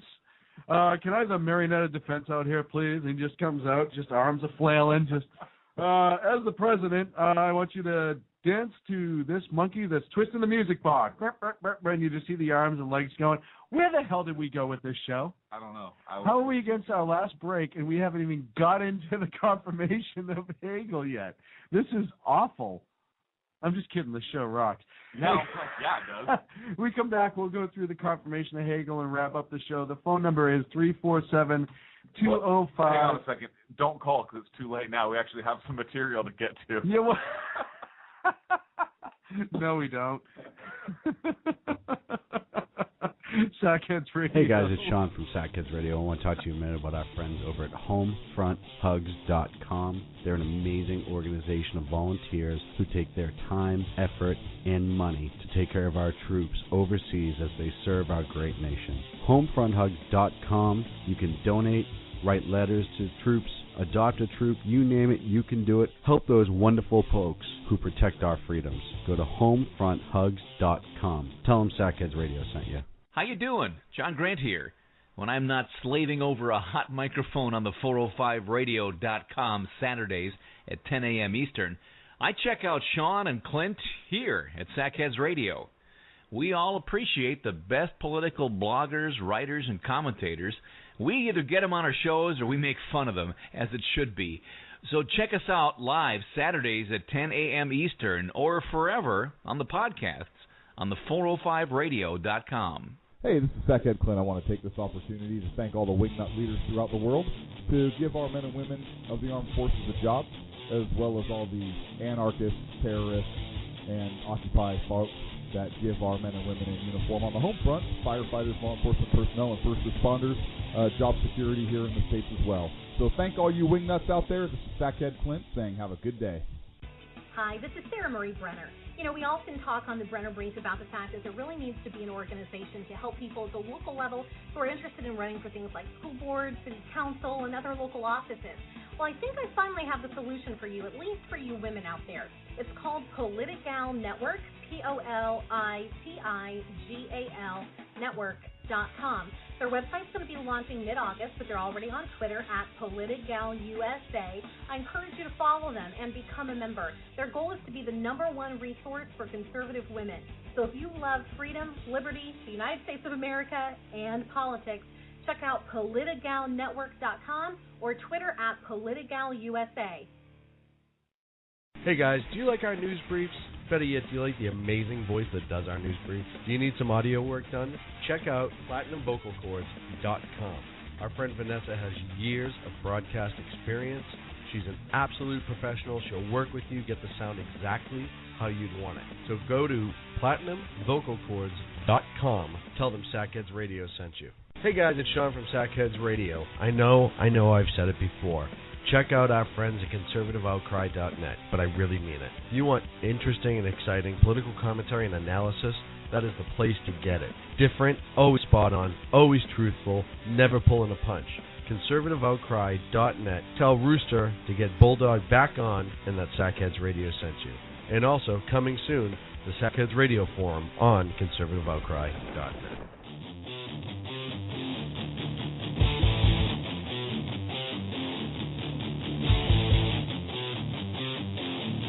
This is Sal from New York. Please listen to Sackheads Radio.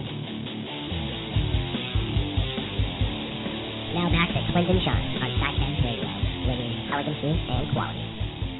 I love Sal from New York. I love Sal from New York, one of our listeners. Thank you, Sal, for that clip.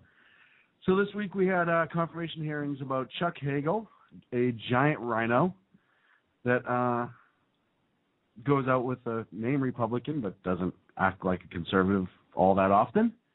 Ever. And there was two good back and forths. One of them was with McCain. Senator McCain, who's just, it's really time for you to go, Senator McCain. Just retire. There's nothing wrong with it. Well, he was the kind of the diet Republican that ran last time, before the diet Republican. Diet? I wouldn't even call him a diet. Romney. I'd call him like a water Republican. Water Republican? Diet at least kind of tastes like the original sometimes. Not really. You know who he looks like? Do you ever see the last Indiana Jones? The Last Crusade, when they're at the well of the Fountain of Youth there, and the guy that tricked Indiana Jones is drinking from it, and he ages ridiculously. Right. The last second before he turned to ash, that's what McCain reminds me of now. I'm just saying, it's time for him to go. What? He just bothers me more and more at this point. Play the clip. All right, let's start off with that clip and go from there. In an interview, 2011, in an interview with the Financial Times, you said, I disagreed with the President Obama, his decision to surge in Iraq, as I did with President Bush on the surge in Iraq. Do you stand by those comments, Senator Hagel? Well, Senator, I stand by them because I made them. And were you right? Were you correct in your assessment? Well, I would defer to the judgment of history to sort that out. But the committee deserves your judgment as to whether you were right or wrong about the surge.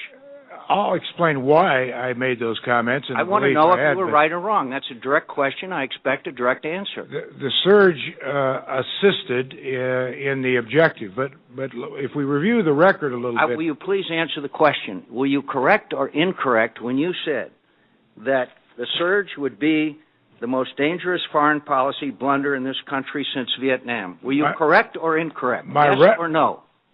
My reference to the surge being the most dangerous... Senator Hagel? The question is, were you right or wrong? That's a pretty straightforward question. Well, I would like to answer whether you were right or wrong, and then you are free to elaborate. Well, I'm not going to give you a yes or no answer on a lot of things. Well, let the record show that you refuse to answer that question. Now, please go ahead. Well, if you would like me to explain... why? I actually would like an answer, yes or no. Well, I'm not going to give you a yes or no. I think it's far more complicated than that. As I've already said, my answer is I'll defer that judgment to history. As to the comment I made about the most dangerous foreign policy decision since Vietnam was about not just the surge, but the overall war of choice going into Iraq. I don't have a really issue with McCain there. What's your problem with McCain there? My problem? Why do you discriminate against aged people now? Well, first of all, it sounded like two old men in like an old age home. It is fighting on what channel to watch. It is. I want to watch. I'm not watching Leave It to Beaver. No, I want to watch golf. Not watching golf.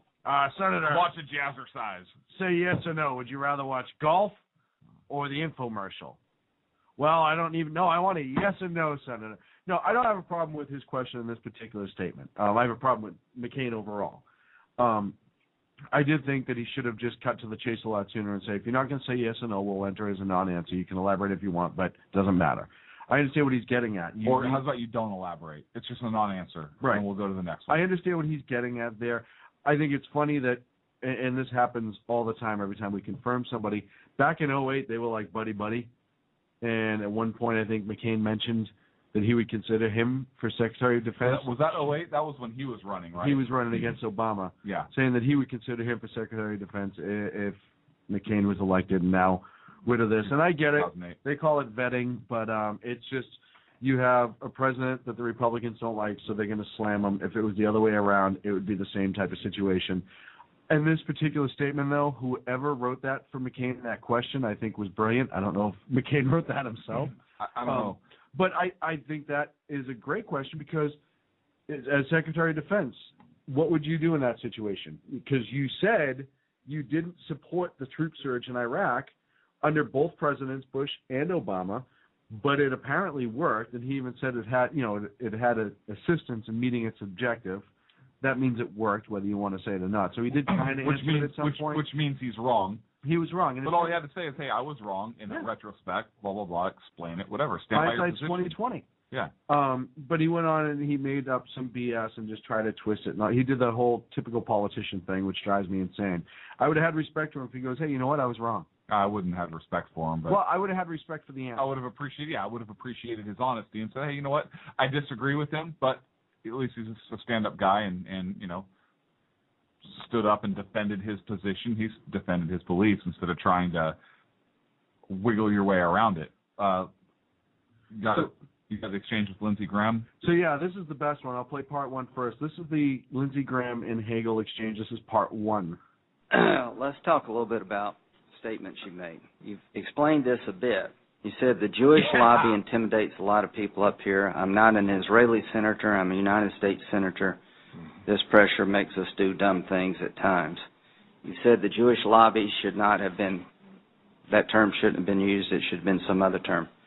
Name one person, in your opinion, who's intimidated by the Israeli lobby in the United States Senate. Well, first... Name one. I don't know. Well, why would you say it? I didn't have in mind a specific person. Do you agree it's a provocative statement? That I can't think of a more provocative thing to say about the relationship between the United States and Israel and the Senate or the Congress than what you said. Name one dumb thing we've been goaded into doing because of the pressure from the Israeli or Jewish lobby. I have already stated that I regret the terminology. But you said back then it makes us do dumb things. You can't name one senator intimidated. Now give me one example of the dumb things that we're pressured to do up here. We were talking in that interview about the Middle East, about positions, about Israel. So give me an example of where we've been intimidated by the Israeli Jewish lobby to do something dumb regarding the Mideast, Israel, or anywhere else. Well, I can't give you an example. Thank you. Do you agree with me you shouldn't have said something like that? Yes, I do. I've already said that. Now, do you agree with me that Hezbollah is a terrorist organization? Yes. Now, in 2006, you were one of 12 senators who refused to sign a letter to the European Union asking them to designate Hezbollah as a terrorist organization for the purposes of the EU sanctioning Hezbollah. Why were you one of 12 who refused to sign that letter? Because I have generally had a policy during my time in the Senate that I didn't think it was the right approach for the Congress of the United States to be sending leaders any instructions or any documents versus letting our president do that. And I as I've already why stated did you this sign the morning. letter to Bill Clinton urging him to deal with the Russians when it comes to their policy against Jewish people? Because I think that's the appropriate approach, because I think it's our president who conducts foreign policy. Well, all I could suggest to you is that when a letter is presented to the United States Senator about the times in which we live in, you can't write one letter and not write the other, and in my view, be consistent. And the letter was urging the EU to impose sanctions on Hezbollah, and you've been a big believer that we shouldn't go it alone. We shouldn't do it unilaterally. Why in the world wouldn't you take this chance to urge the European Union to go ahead and sanction Hezbollah, because it may help the world at large deal with this terrorist organization? And your answer is you just don't think we should be writing letters. That wasn't my answer. My answer was I think the President of the United States is the appropriate official. So Congress has no interest at all in whether or not the EU would designate Hezbollah as a terrorist organization? Do you think that's our role up here, that we should just stay out of those things? The Congress has an interest responsibility in all things. Okay, I got you. Now, let me, apparently not there. Now, let me ask you this about the Iranian Revolutionary Guard. You said just a minute ago you think they're a terrorist organization. You agree with that? Yes. Okay. And you voted against the amendment designating them a terrorist organization because you thought we'd be going down the wrong road by doing that, because they're a recognized state, Iran. You wouldn't want to designate the army of a recognized state as a terrorist organization. I said that Iran is a state sponsor of terrorism. I also just clarified a statement on Iran being a recognized nation by the United Nations, by most world bodies. The reason, again, I'll explain it again, why I did not vote, as 22 other members did, because I think Jim Webb's argument was a strong argument, and that was we have never, and this is what he said on the floor, designated part of a government as a terrorist organization, thereby what his concern was, as was mine, and other senators voted against it, would this be then tantamount to giving the President of the United States authority from the Congress to take military action against Iran? I got you. Wow, Graham just really beat him on this one. I like him. I do at times. There are other times. Yeah. I like him at this time. I like him at this time, too. I think he's going after all the right things. I want to go talk a little bit about just what was said there. First of all, when you get into the Jewish lobby thing, just the simple fact that he's like, anyone here that you know of that you feel is intimidated by the Jewish lobby, go ahead, throw it out there. Tell me who's intimidated. We'll take care of it. Let me know. Who? What did we do? What did they bully us into doing? Well, you made the comment, so there's nothing. Okay, done. Moving on. And then he gets the president conducts foreign policy. President directs foreign policy. The last time I checked, all of our Secretary of State Clinton, she's all over the world doing foreign policy. Am I right? Yeah, she's part of the executive. It's part of his direction, yes. But the whole argument with the Congress sending a letter to the EU asking them to call Hezbollah terrorists, the president can decide that if he wants to and say, hey, yeah, you know what, I want my secretary to go over there.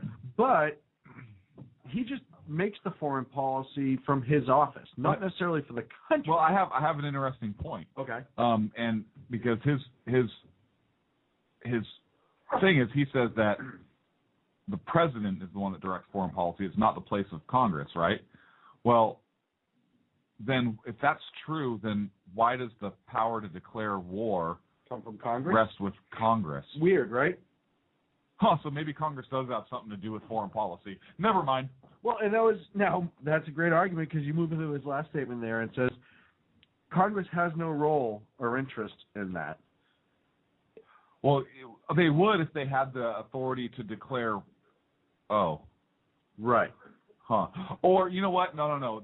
Congress. Okay, let's take declaring war out of it. Okay. Maybe if Congress were allowed to send financial aid to. Still there. You're still there too. Yeah, I guess maybe Congress does have. So Congress is kind of involved. They're kind of important in the foreign policy. Don't our senators and congressmen go overseas all the time and meet with other world leaders? No, because they're not part. Oh, yeah, right. they do. Wasn't Hagel at one point, from one of the things I read earlier, wasn't he overseas at one point meeting with, I think, the Syria and Why Afghan? didn't he stay? And he was talking about the region and what. So he himself was there. I don't. So that statement's BS. No, maybe he was thinking about running for president at the time. But it's funny because Congress doesn't have the power to do that in his opinion. But then he voted against to designate the Iranian, not the army there, the super guard. the Iranian Guard there, as a terrorist organization because he was afraid the president would then use that power to launch an attack. I wonder who was president when he said that. Interesting. To launch an attack without the war declaration by Congress. So then he's worried about the president then doing something without Congress, but prior, when Congress was supposed to be going foreign policy, he wasn't worried about the president. Why are you making sense? Listen, why are you trying to discredit a respectable United States senator who is up for Secretary of Defense or Administrative Assistant of Defense, Executive Presidential Assistant of Defense? Ooh, I like that. Okay. I don't understand why you're... Look, do you think he's going to be confirmed? Look, the committee is 14 to 12 Democratic. Right. Okay? I don't think any of the 12 Republicans they'll all vote no. Are going I to hope support. they would vote no. But after this exchange today, because it was pretty ugly, yeah, I wonder if there is enough there to pull one or maybe even two of the Democrats, because this guy is kind of he has some issues. Yeah. He referred to Mike Lee, a Republican out of Utah, asked Hagel about Hagel. Asked Hagel about a statement where he said Israel was keeping Palestinians caged up like animals. Caged up like animals is the direct quote. And Hagel, he used that same argument that he used there with, hey, I don't really remember the context of when I said that. That's not something you just say lightly. Yeah. Especially, listen, if you're sitting having coffee with your friend or whatever and there's nobody else around, you're like, hey, you know what, I heard the Israelis are really, the Palestinian prisoners, they're not treating them right. I heard they might be keeping them caged like animals. Well, okay, that could be a private conversation if that's what you heard or whatever. But to go as a senator and to say that outright, that's a dangerous statement. Even saying that, I don't know. I thought it was interesting, and that, taken together with his other statements and his record and so forth. He's obviously very liberal, and I don't think he's very friendly to Israel. No, and that's and did you know he appeared on Al Jazeera TV? Yeah. And that's another thing. Senator Ted Cruz from Texas brought this up and actually hit him with a couple of his interviews on Al Jazeera. One of which he didn't. Somebody was basically talking about America being the world's bully, and he didn't disagree with them. Right. So you can't even defend us when you're a senator on Al Jazeera. On Al Jazeera, why were you going on Al Jazeera anyways? Hey, listen, if he was going to go on Al Jazeera and kick him in the face and be like, hey, you know what? We're not the bullies. When people need help, they ask for our help, and we go and help. How about you go on Al Jazeera and say, hey, you know what? If we get attacked anymore, we're going to come kick your ass too. Well, no, because they now own Al Gore's business. So it'd be like kicking Al Gore's ass. Oh, you know what? Maybe that. Are you on to something? It's a huge ass to kick. That is huge. Thing's getting bigger by the day. He makes me look thin, and I am glad for that. We only have 10 minutes left. I'm going to play some of the second clip here. This is the rest of the argument between Hagel and Graham. Huge Let's ass. talk a little bit about the statement she made. You've explained this a bit. You said the Jewish lobby intimidates a lot of people up here. I'm not an Israeli senator. I'm a United States senator. This pressure makes us... Hey, that sounded familiar, didn't it? Stop, go get the right clip, please. No.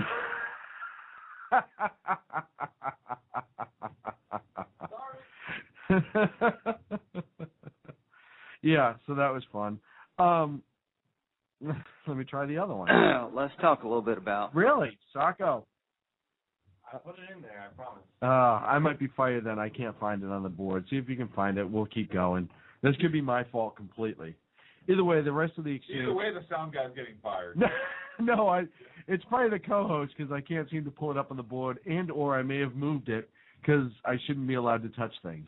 So that's my bad. Your mom spoke that when you were like 12. Uh-huh. You replaced it with porn, didn't you? Never. Nope. I just had stupid fingers, and my apologies. Either way, it went on for a while, and Graham hit Hagel on just everything.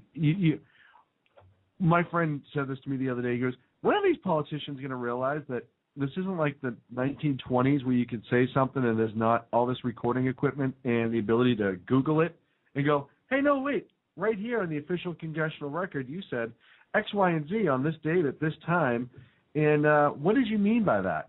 Well, what I said, and I didn't mean to say, and then I said because I didn't. Listen, this isn't years ago when you could get away with that and be like, oh, no, they missed half of it, or the stenographer had a stroke halfway through, or something like that. It's all right there. It's all recorded. When are these politicians going to realize you can't backpedal on that crap anymore?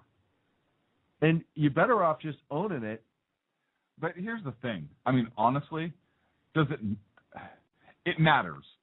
But sure matters. Rhetorically speaking, does it matter to most of the people in this country? How many people watch or pay attention to these confirmation hearings? That's the problem. Nobody. The problem. So, I mean, and they know it. They know they have their statements recorded back to. They know that, but they also know that people don't pay attention. Nobody's going to listen to their confirmation hearings. And then what happens is they turn on mainstream media, who gives you the slant that the government enjoys, if you will. Government. Wasn't it you earlier that was reading the about the interview with the president? I think it was ABC. Yeah. And just all the quotes going out, slamming him, essentially saying, yeah, it's a safe place. That's why he keeps doing that interview, because he knows he's not going to get any hard questions. He knows he's not going to get hit. A lot of politicians love to go on ABC on the Sunday morning show. Same thing with NBC, MSNBC, CNN. It's all the same thing. And even sometimes, and even Fox News, I think, goes easy on some people. They wouldn't with the president. And I think O'Reilly was the last Fox News representative to sit with the president, and I thought he did a decent job. O'Reilly does a decent job. Yeah. O'Reilly's pretty fair. I thought so. I think he does a fair job. I think and I think a lot of the Fox News people are pretty fair. I mean, some of them are definitely over the top. Some of them are definitely conservative, right? And they may go easier on a conservative, which, you know what, they shouldn't do that either. Right, I agree. They should hit everyone equal. I think when you compare the networks, I believe Fox to be the most balanced. Absolutely.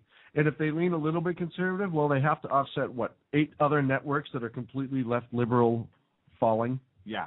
And if you watch some of the clips on some of these mainstream media sites, the way they've adjusted or timed it, you would think that Hagel was kicking Graham's ass and kicking McCain's ass.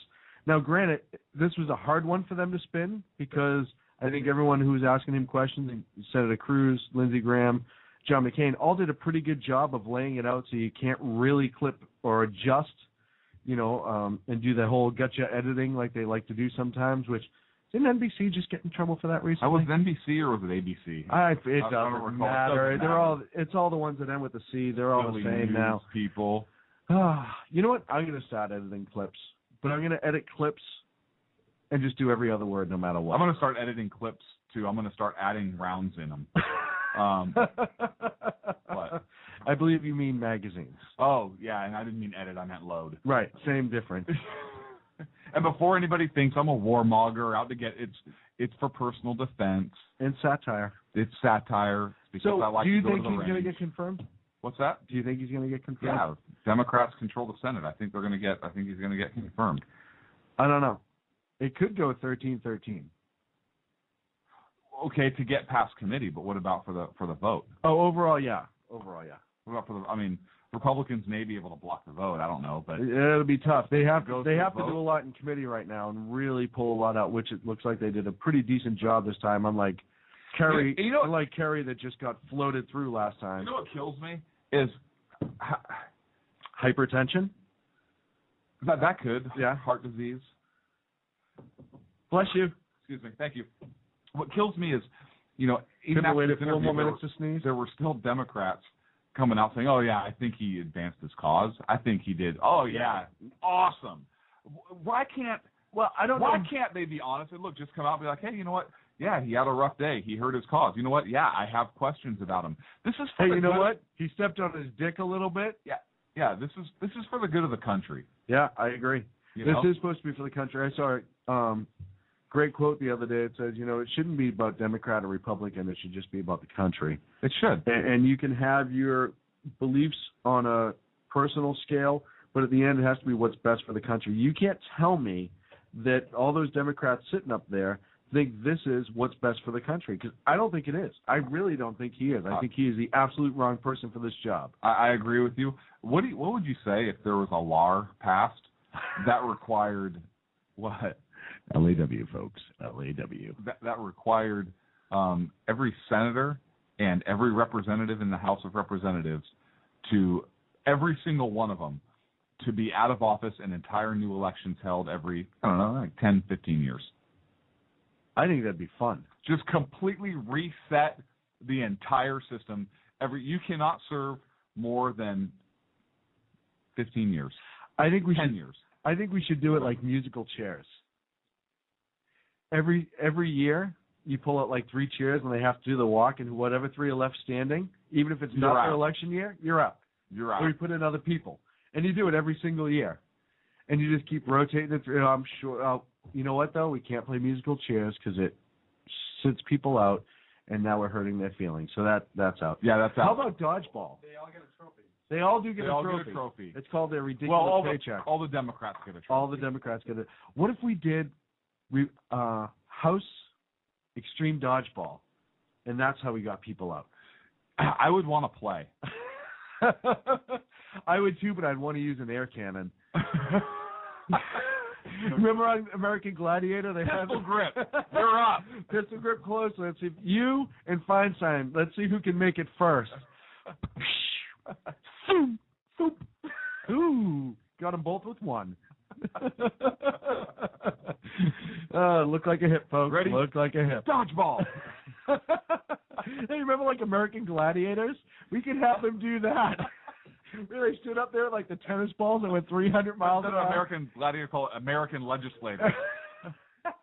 Have them in the little tight outfits and stuff running around. I feel bad for the guy that's up against Paul Ryan. Paul Ryan and Harry Reid step up. It's going to be a race to the top of the tower the whole time. They're throwing live cobras at you, as well as shooting you with tennis balls, and we may pull the floor out from under you, and you have to do a 30-foot jump. Go! Did we end this on the most possible ridiculous note that we could? I love it. Hey, it's been fun, sir. It's been fun. We'll see you next week. Maybe. I hope so. How are we going to close the show this week? Do you remember? No, I don't. I hope to be here next week. I have surgery this week coming up. I hope I'm going to be okay to come in on Friday. If not, I may be a little loopy. If not, I'm coming to the hospital. We're doing it bedside. Ooh, interesting. We might pull that off. We might be able to pull that off. So either way, one of us will be here. One of us may be here physically. I might be on the show. Just saying. Yeah, no, he's not going to be on the show. I'll be quiet for a day. Sacco might have to step in and translate. Something about razzmatazz. I don't even know. We'll see you next week, folks. Perhaps. Poopy. For Clint, Sean, and always is our good friend Sackhead. Sacco on the soundboard. Check us out, sackheadsradio.com, Twitter @Sackheads, Facebook.com/SackheadsRadio. We'll see you next week.